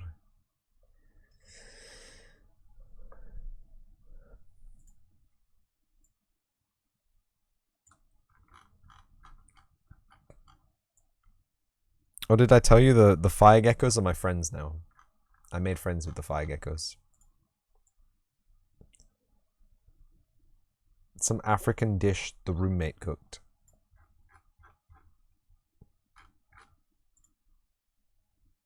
Cool. I'm sure it's great. So your roommate can cook, huh?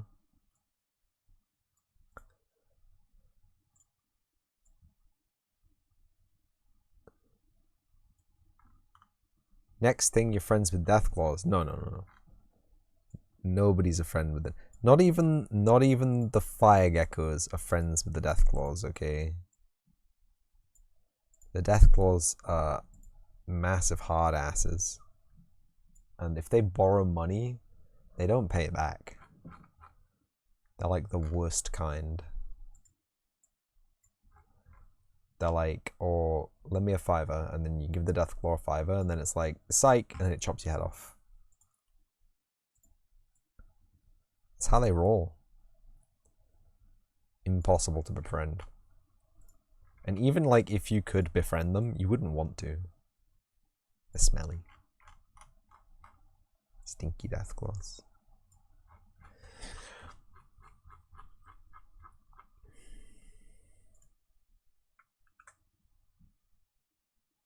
They steal candy from babies, exactly. Not like the fire geckos. The fire geckos are actually peaceful by nature. You're the rap master, roommate is the cake master, Doji is the lasagna master, but overall they're better than cooking than you. Okay. Let me tell you, I make a mean curry. Okay, let me tell you about the mean curries. I feel like this needs to be lower down. Yeah, got him. I'm good at curries. I'm good at long format food. So like the longer it takes to cook, usually the better I am at cooking it. I live in England. I kind of have to. That's so racist. No, I'm joking. Not that kind of curry though, Lumi. Thai green, huh? Now you're intrigued. Now you're like, hang on, hold up. It's my national dish. God damn it. Let me tell you, I have fond memories of going with my mother to like the Asian community center, and we cooked samosas, and it was just so good. I think they let me make my own samosas because I was a child and like I didn't know any better, and they just pat me on the head, let me fold what I wanted into the little pastry lad. Good memories. I don't think even my mother remembers that. Maybe it was a fever dream. I do like samosas though. Can't make them. Like it wasn't me who was doing the frying. It was an experienced chef. Because I was a fucking child. You don't trust children with hot oil. If anything I've learned in my life, you do not trust children with hot oil. Don't even trust me with hot oil, really. I will burn. Ta-da! It's perfect, right?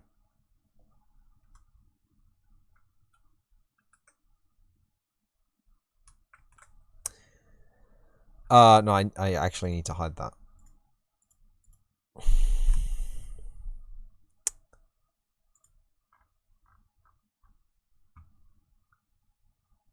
How long did it take me? 5 hours.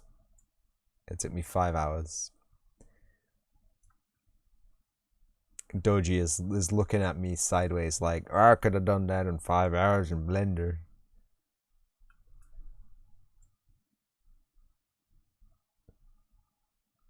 Oh, did you see it, Lumi? Did you see what I had? It's in the 3D chat if you want to download the file and just look at it. Balint says you're allowed to look at it as long as you're respectful. I made it in Unreal. Yes, I made it in Unreal. No, he could have done one in 1 hour in Blender. Shut up. No pass. Shut up. 1 hour. No. Nah, mate. No. That's selected. Unselect. 1 hour. Are you kidding? You know what he does right. What does he do? Is he actually a 3D modeling genius? Have I seen the shit he models? He did the ship, right? He did that ship. But that's easy. That's a hard surface. That's not a spider web. Spiderweb's not a hard surface. It is now. It's made of pipes, but and maybe we can make these out of PVC. Like you get into the game. Hey Worm, welcome back. Party's always going over here. My Stream Deck's crashed. It says it's 10 to 7. Help. Help. Okay, it's fine. Oh my goodness, yes, merge actors. Merge actors is exactly what I want. Ships, easy. Like, okay, maybe not in Blender, but in Fusion 360, making a ship. It's like snapping your fingers.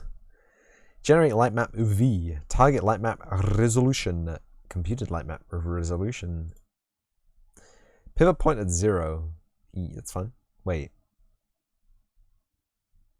World origin or at first merged component otherwise. Merge physics data. Merge materials. Gutter size. Alright, snap me a ship. I don't have Fusion 360 installed, I'm sorry. Also, it has my name in the top right hand corner, so I can't use it on the stream. And also, it takes ages to update, and also all of the files are in the cloud now, and also, there's so many things wrong with Fusion 360 right now. But like the general actual workflow of it, it's really easy. You just draw a cool spline, and then you draw another cool spline, do a cross extrude, and then my claims are baseless. Alright. Allow distance field, yes. Include imposters, true. And are based on blocks. Alright. Merge equivalent materials, yes. Reuse mesh light map UVs. No. Where did I put this? This is going to go into source mesh is good. Ant mountain files, spiderweb intermediate, and this is going to be SM spider web merged a.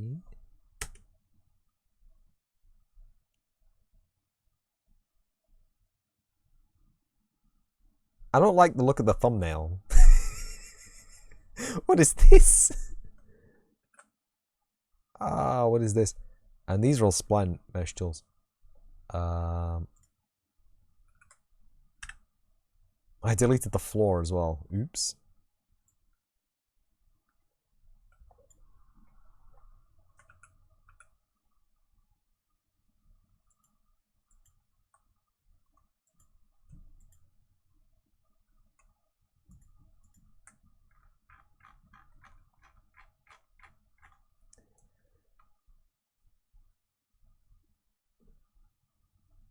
Slight setback in our meshy boy there.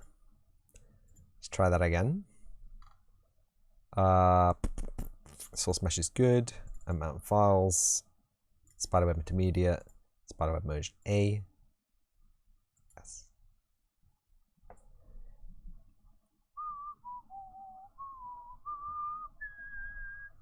That's better. That's more like what I wanted to see. And then we just drag it into the scene. And we've got ourselves a 3D mesh spiderweb. And what we got? Vertices and triangles. It's got 83,300 verts and 147,840 triangles. That's insane, but good.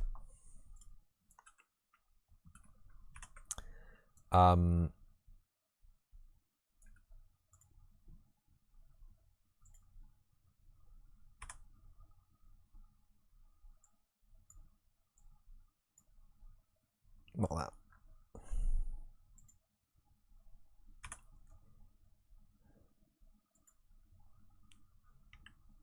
I don't know why there were two planes there, but okay.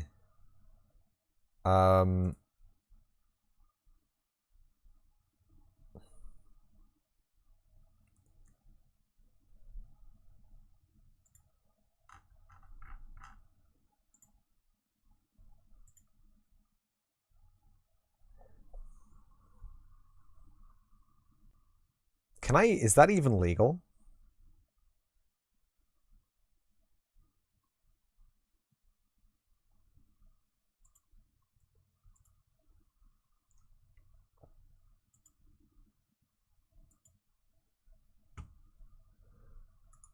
I'm just gonna group them, okay? And the Control G.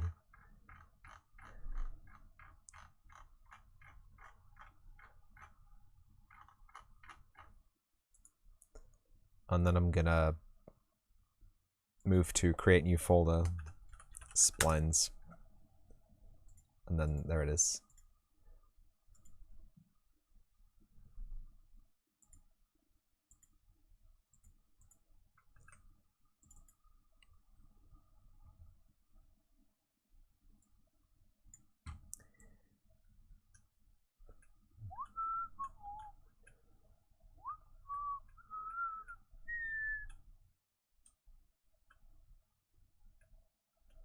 I did not check to see if all of the stuff lined up correctly when I did this. But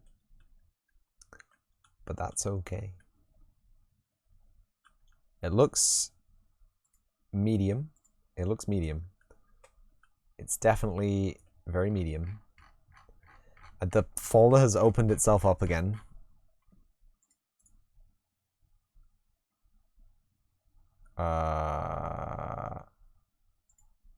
You can just hide it. It's fine. And then we get our modeling tool.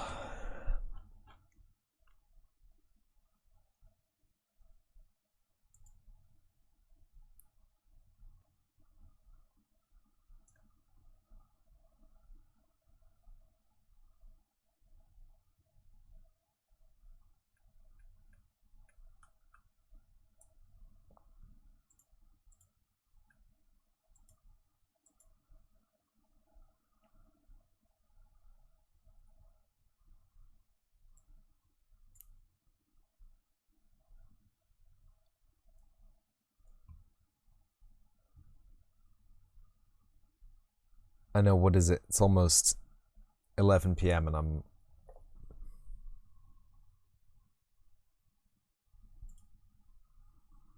Wait, Vox wrap. Cancel.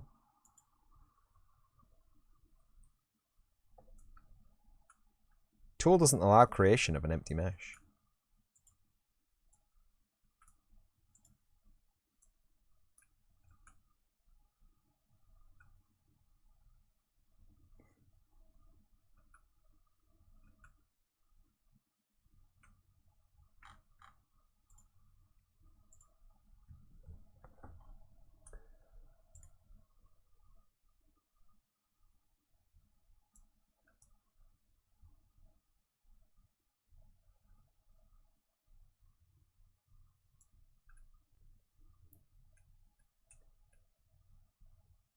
Yeah, that's a nightmare. Never mind. Cancel.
Normals?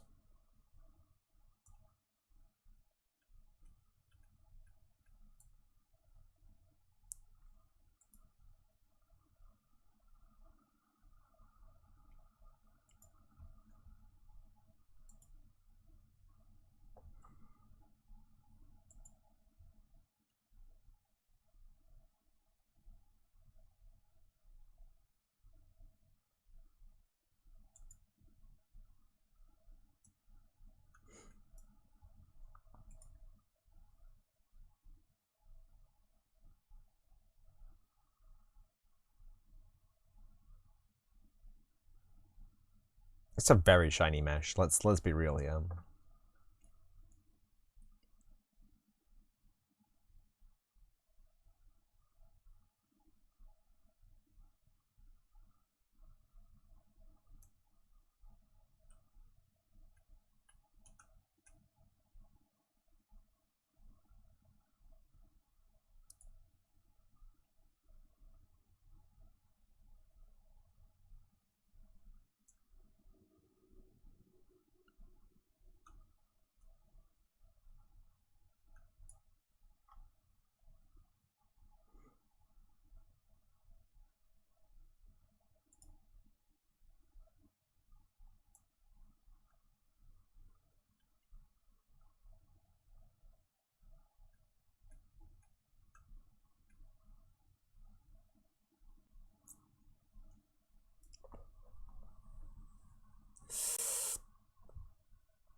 Let's stop. Let's.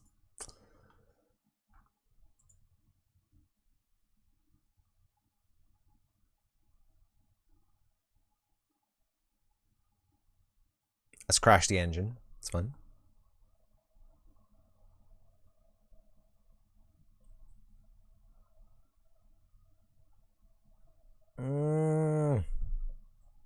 Please.